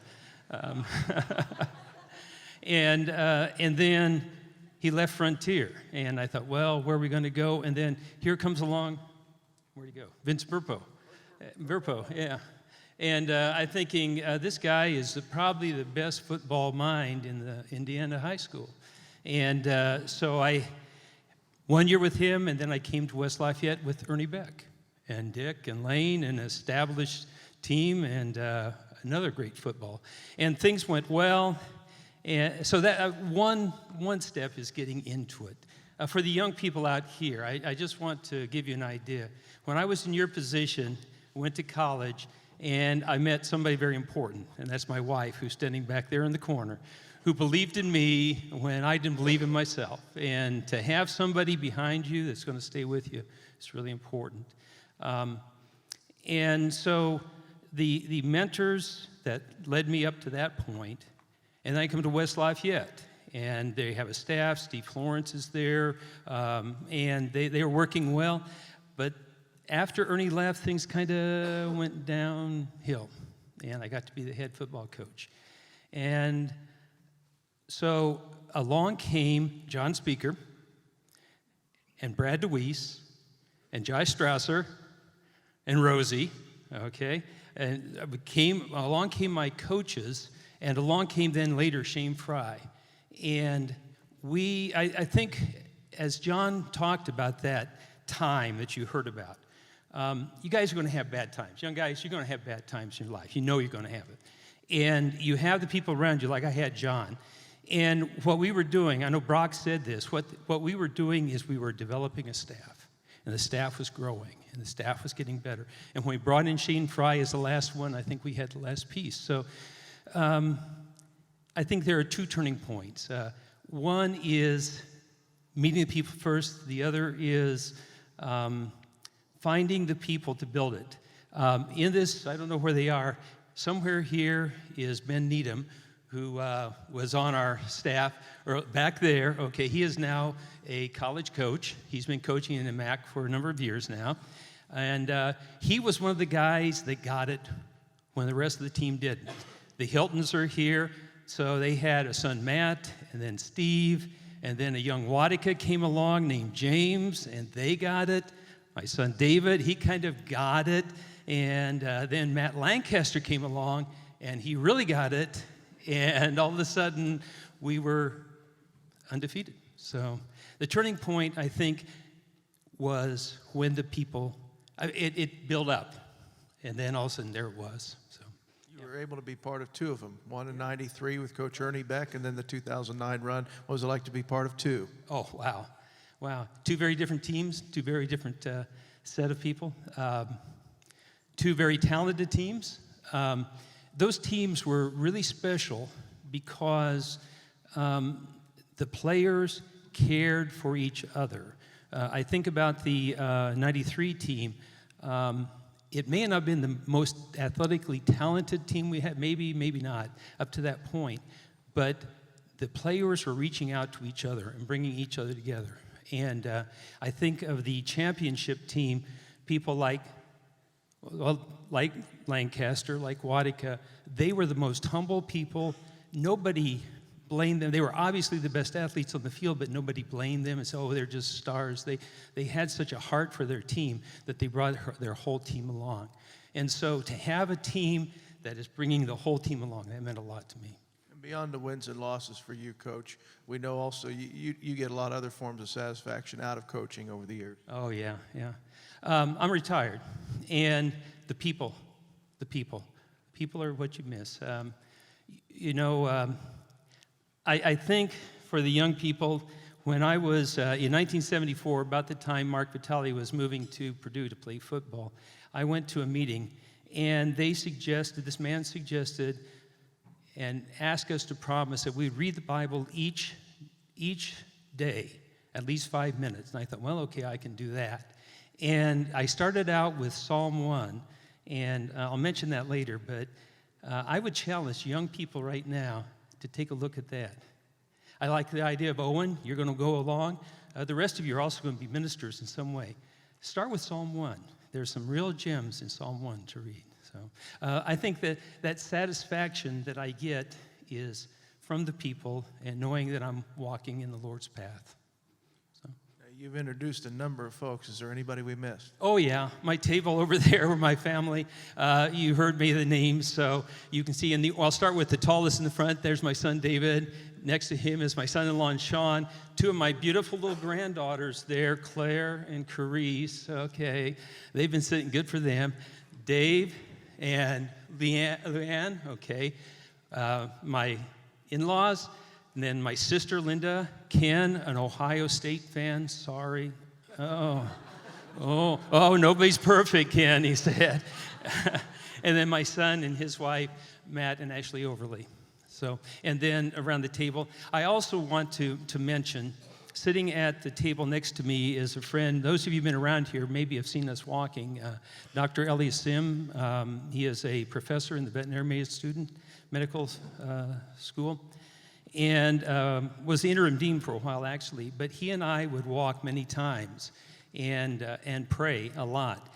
Before the season began, he and I would walk around the field and we would pray. We would pray on the sidelines, on the goal line, each goal line, on the opponent's sidelines, in the stands, in the press box, in the locker room. And we just pray in the practice field. And before I even took the job, I had a group of men that met together and we prayed. And my question was, should I even take the job? And so by kind of wrapping this whole thing in prayer, I think it really made a difference too. Did you pray harder outside the officials' locker room? I prayed for grace. Coach, congratulations. Thank you. Thank you. Marshall Overly. Good job. Good to see you.